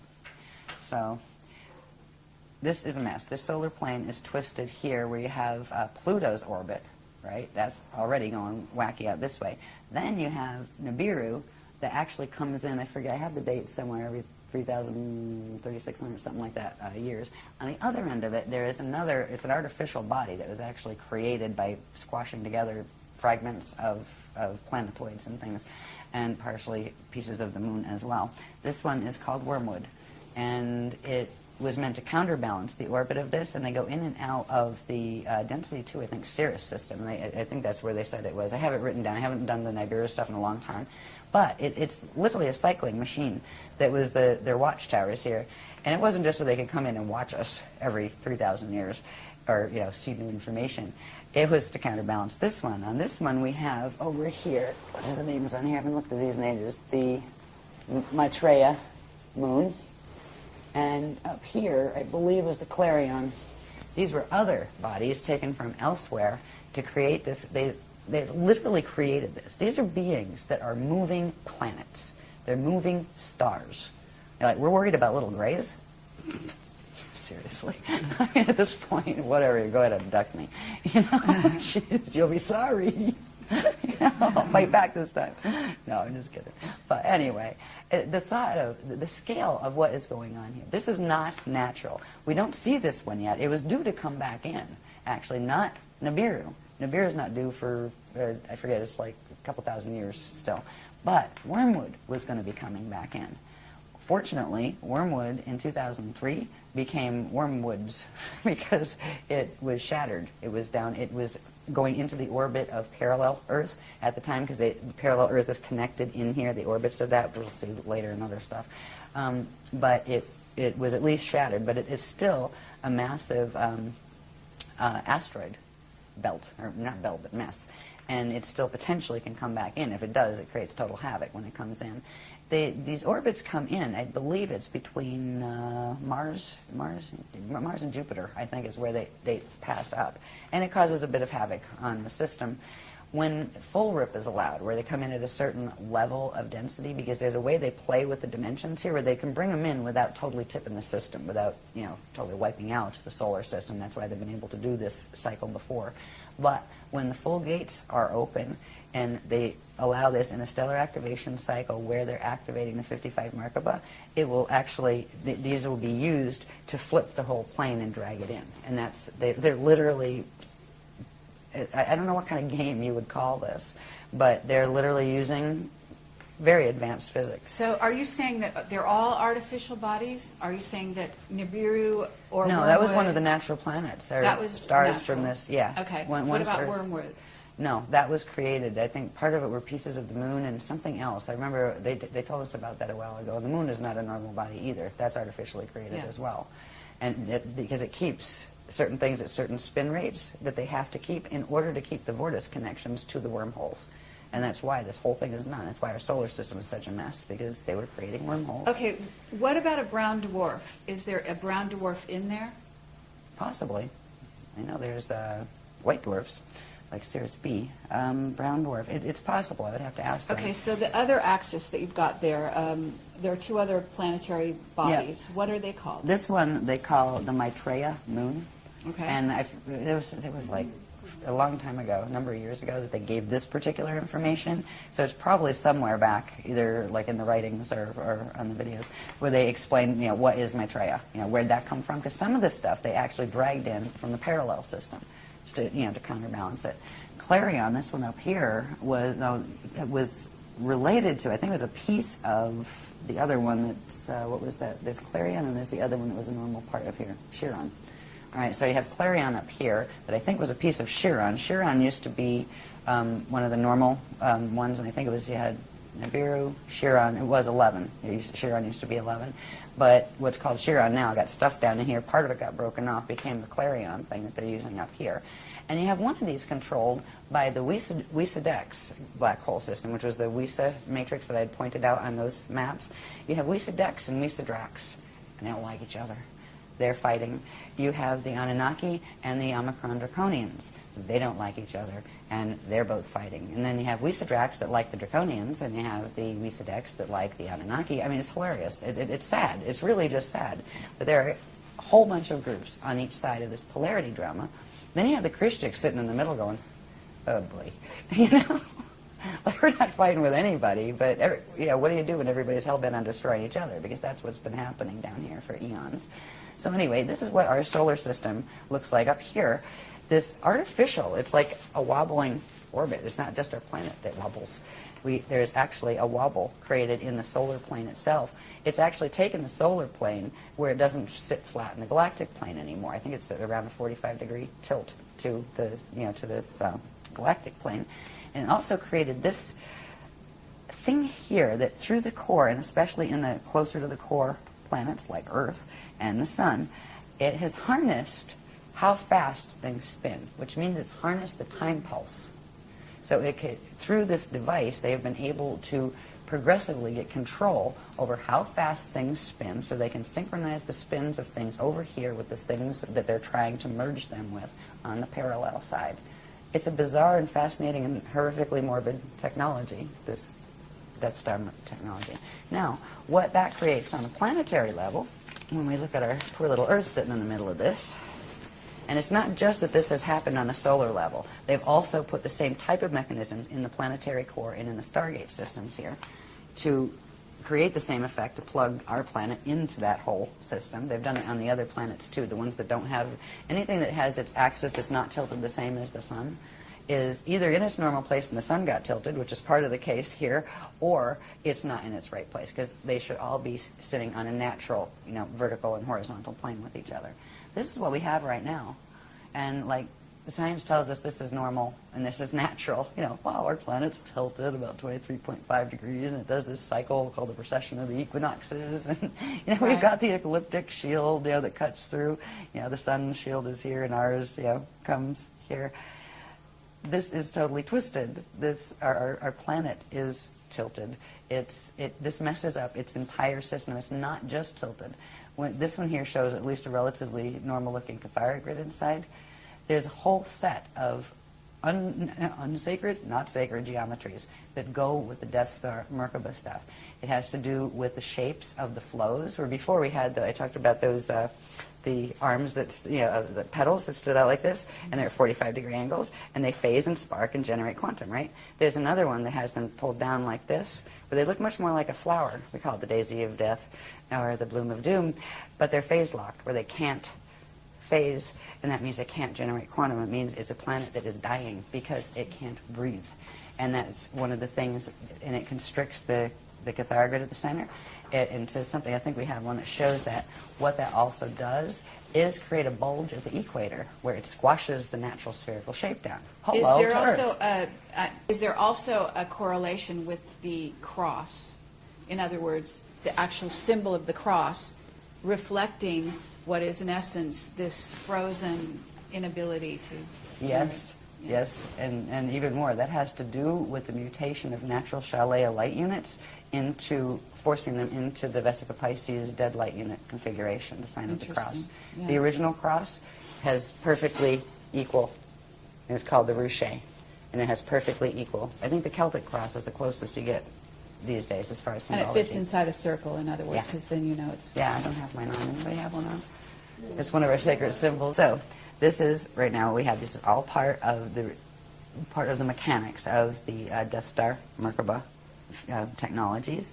We have the unnatural precession of the equinoxes. This is called the sextant shield. It's actually it's a distortion shield of energy that keeps those vortices spinning at their tilted angle. It keeps us aligned with, we flip between being aligned with Polaris, which we are in that phase now, and flipping back into alignment with Vega. And we just keep cycling back and forth and wobbling back and forth in the precession of the equinoxes, and they're not normal. They just released when was Ireland, November last year?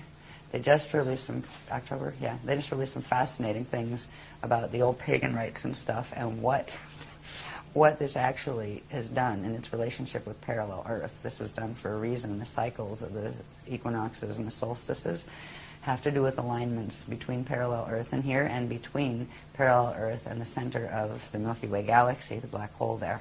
And that's what we're looking at coming up on in 2012. And that's why 2012 was, the Mayans got the word it was going to be the end of times and those kind of things because of the dark road.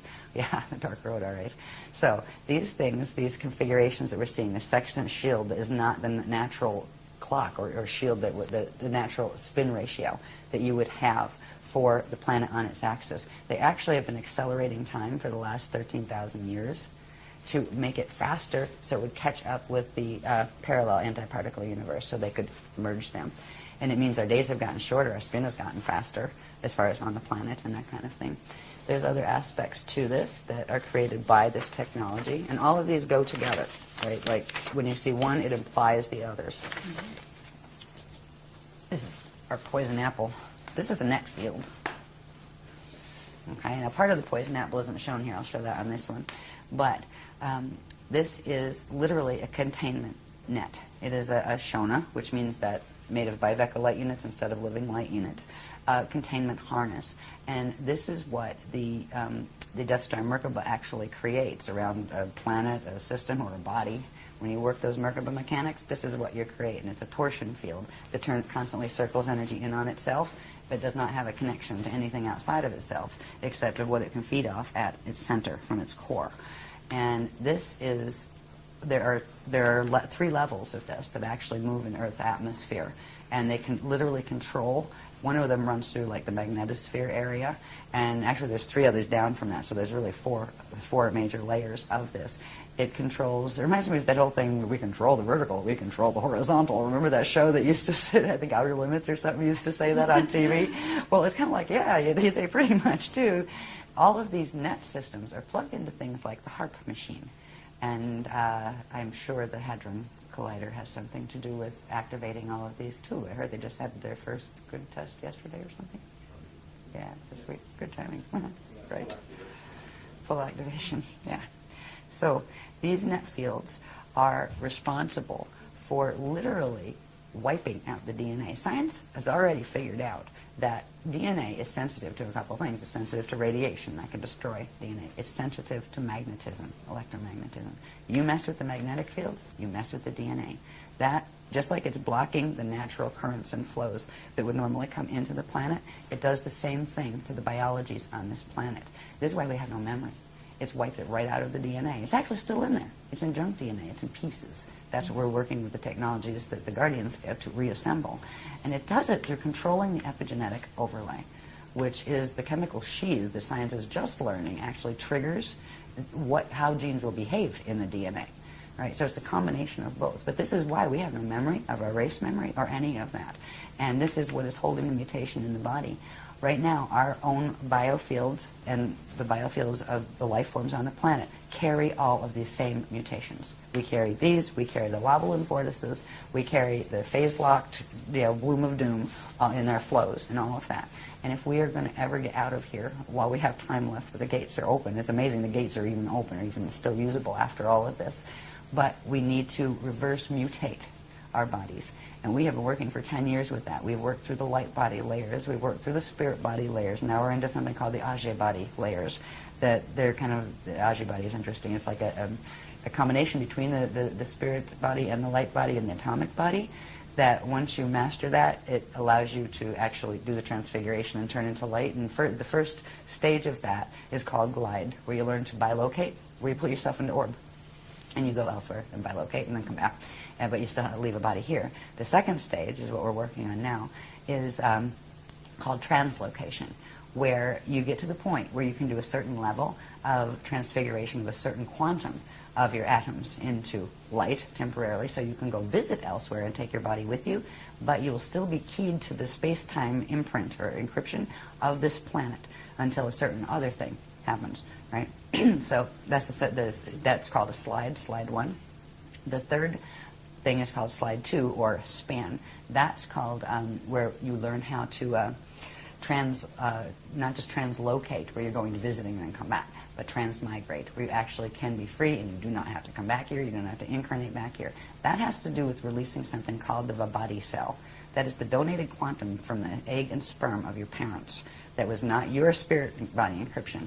That has to be released before you can be freed from the space-time location in which those two things came together. It gets released as what's called Vibody dust, right? So there's this whole process, anyway, involved with it. While we have this going on, we are literally, the planet is keeping us mutated because the visitors are keeping the planet mutated. And at this point, good luck fixing the planet, because look at the solar system, look at the galaxy. This problem is going on all the way up into the galactic level. And there's a certain point where the quantum that is going down is larger than the quantum that can pull it back. And that is what's occurring, and that's why there's 200 years left on the gates, as far as 200 years Earth time. Okay, but isn't it true that the planet is a being? Yes. And also is going to be able to escape this? It chose the path of Kali Rama, which is the step-back path.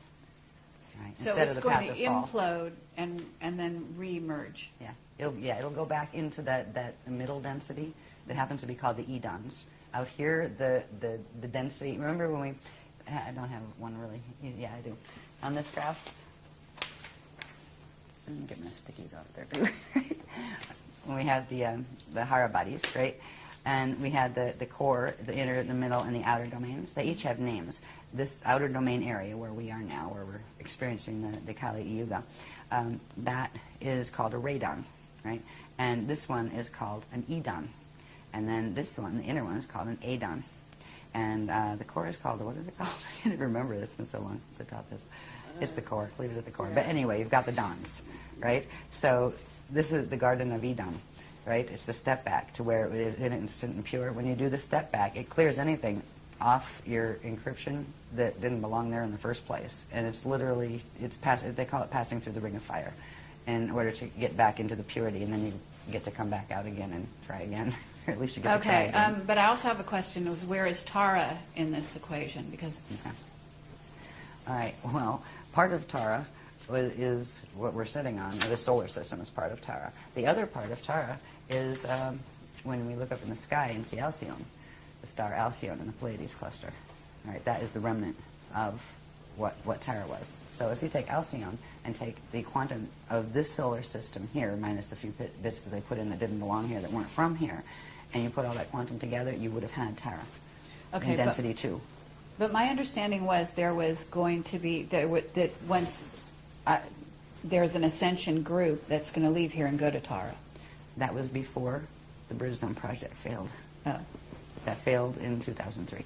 I see. So at this point, the Voyagers books, you would not believe what we have been moving through since that. We're on mission upgrade 44, 45. Yeah, I have a list of them somewhere. Yeah, where they at? Yeah, just because it's amusing to look at. Right, where you just see, oh my God, there's been that many mission upgrades.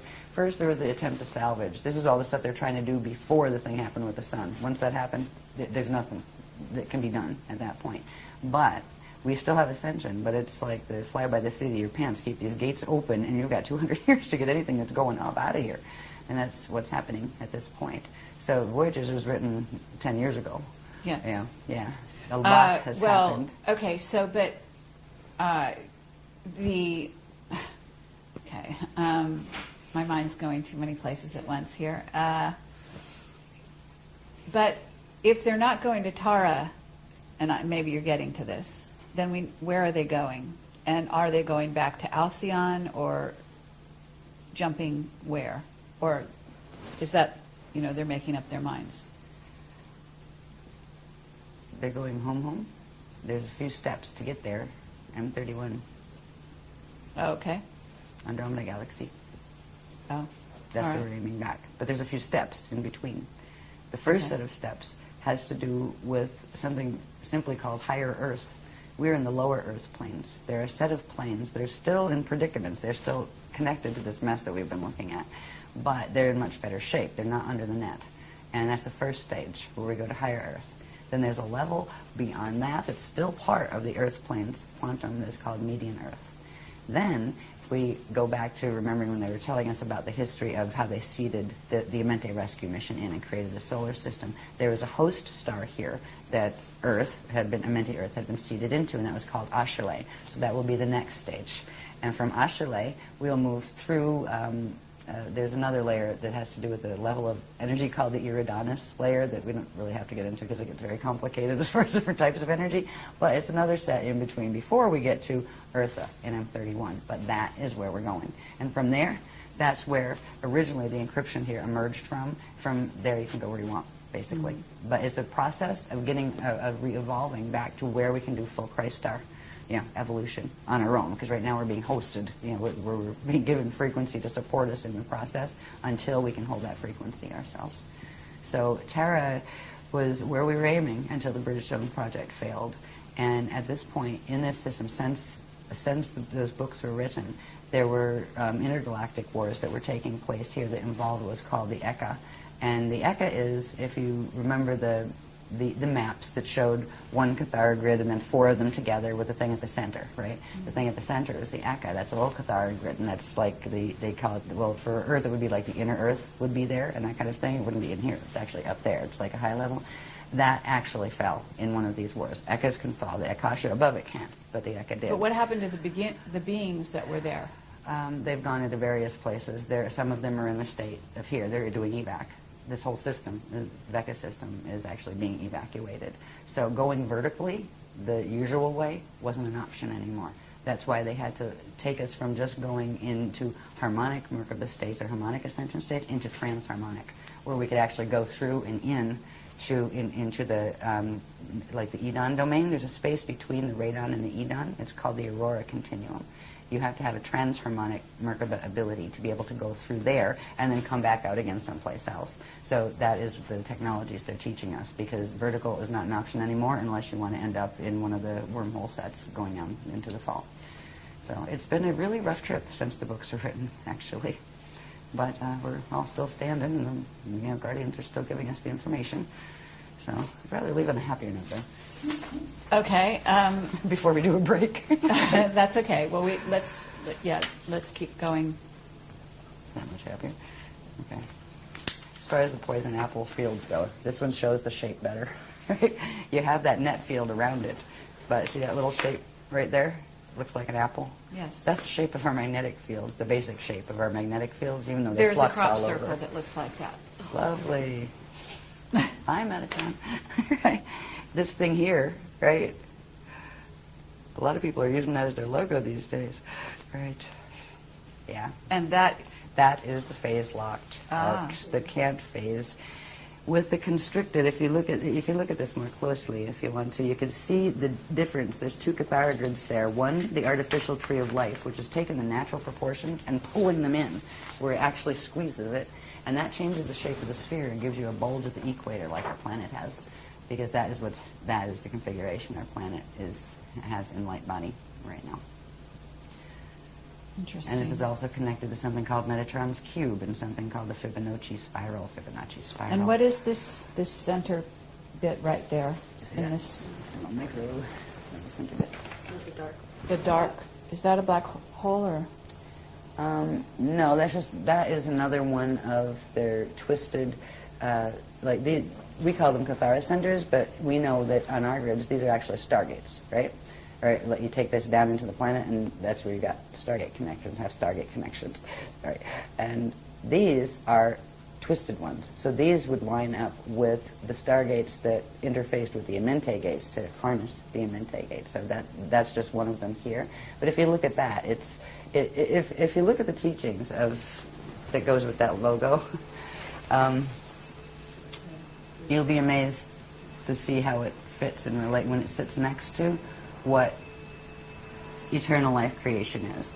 All of the shapes that they've showed us how they fit together, what the processes are that they work from. They don't just say, here, there's a that. That's a sacred. Why is it a sacred? It does what? Right? They've shown how the pieces fit together, what the processes are, and then they've shown how those things, what they do to that structure.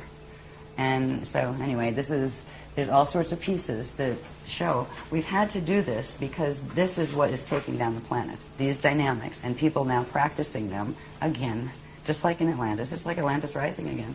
It really is the same. How do we get in this predicament? Very much Look so. around you. Same way. Yeah. Yeah. Gullibility on a certain level where, oh, sure, I'll try that, right? Not wanting to hear it if somebody's trying to say, maybe you want to think about that first. How the same way that right now you have a whole New Age movement that was supposed to be a movement of enlightenment and everybody loving each other, being a bunch of backbiting people practicing anti-Christian mechanics that are harming themselves and harming the planet. How did that happen? Same question for Atlantis. How did it happen? But there's also the misuse of crystals that I'd love you to talk about a little bit at some point if you are willing. There's all sorts of really strange things being done with crystals. And I'd probably rather get through this stuff, and that's kind of like, Yes. that's kind of like orbs. can have- Crystals, orbs. Tarot cards, no. Yeah, I like tarot cards. I'd like to design a deck, actually. They're really good for just letting spirit comment to you, give you waking dream material back to you. Yeah. Now, crystals are another subject, and we do take them seriously. They're very powerful beings, actually, and they can be used in terrible ways. And right now, speaking of crystals, it was really funny because right around, it was about 2002, the Guardians were starting to teach us about the Nibiru and Dadic crystal bases that are here. They're subterranean crystal installments that were planted here and actually seeded from Nibiru and used to create, literally spike the grids to receive Nibiruan frequency and to receive wormhole frequencies and that kind of thing. Now, all of the crystals in the world, under our world, are like that, but some are. Right when we were being given this information, this lady appears in one of the workshops, and she says, I've seen him. I went there. And she brought photos, and it blew my mind. Look at this. This is wonderful. Leela. Yeah. She actually was one of the few that got to go down there Is because that she knew the like, I sciences. think they're in Mexico? Yeah, there's Chihuahua. Yeah, and there's many others like that actually on the planet. Okay. But these are one. This one was one that was seeded. It's an Iberian cluster actually. Yeah. So. But what happens to the people that go inside there, though? It must be pretty intense. Well, they don't die from the heat. Right? It's like 107 degrees. Yeah. Yeah, it's really bad. Frequency-wise, well, they were. You could do interesting things with those. Now they're not so bad because the Guardians have worked in a way that has recalibrated them, because there's been a whole bunch of deals and treaties going on, because the ones that broke the original Treaty of Altair that was talked about in the Voyager's book, they found that they lost that round, and the other ones are going to take them over and take over their grids. So a bunch of them handed their grids back over to us and kind of, we'll be nice now. Right? It kind of comes down to a split between the Anunnaki and the Drax, right? And the Drax, you have Omicron Draconian, you have the other is Odedicron Reptilians, and a bunch of others. And then on the Anunnaki side, you have the Tothian Anunnaki, which are like the snake people, and you have the Jehovian Anunnaki and a number of others. And then you have the Weeses taking sides. You have the Weesadrax, Weesadex. And what about the Syrian Anunnaki? Where do they fit in? You have they can come both Jehovian. There's some Jehovian ones, okay. and like Nibiruan ones are primarily Tothian, but not all. Anunnaki tend to hang together, and then the really fancy Anunnaki gene code are the Enochians, all right, where they took both Anunnaki groups and created a master race, right, gene line. All right, so the Enochian Anunnaki, yeah, they're usually high Illuminati guys, you know, running around with 33rd degree pluses and things. But hey, it's cool. Yeah, it takes a village. Okay. Yeah. Well, we could get into more detail on that, but I guess let's move on. Should we take a break now, or do you want to go to the end? Why don't we take a break? Because Okay. I've hit that spot where we get into the planes of Earth, which gets fascinating, because this is where we get into the spherical maps and the vertical maps going up and down from the core up into the atmosphere. And we start finding out where we're going to learn to orb to, and eventually where that space is going to become physically solid as well as this space. So we'll be able to move through, and that's what our teachings are teaching us how to do. Go home. Yeah.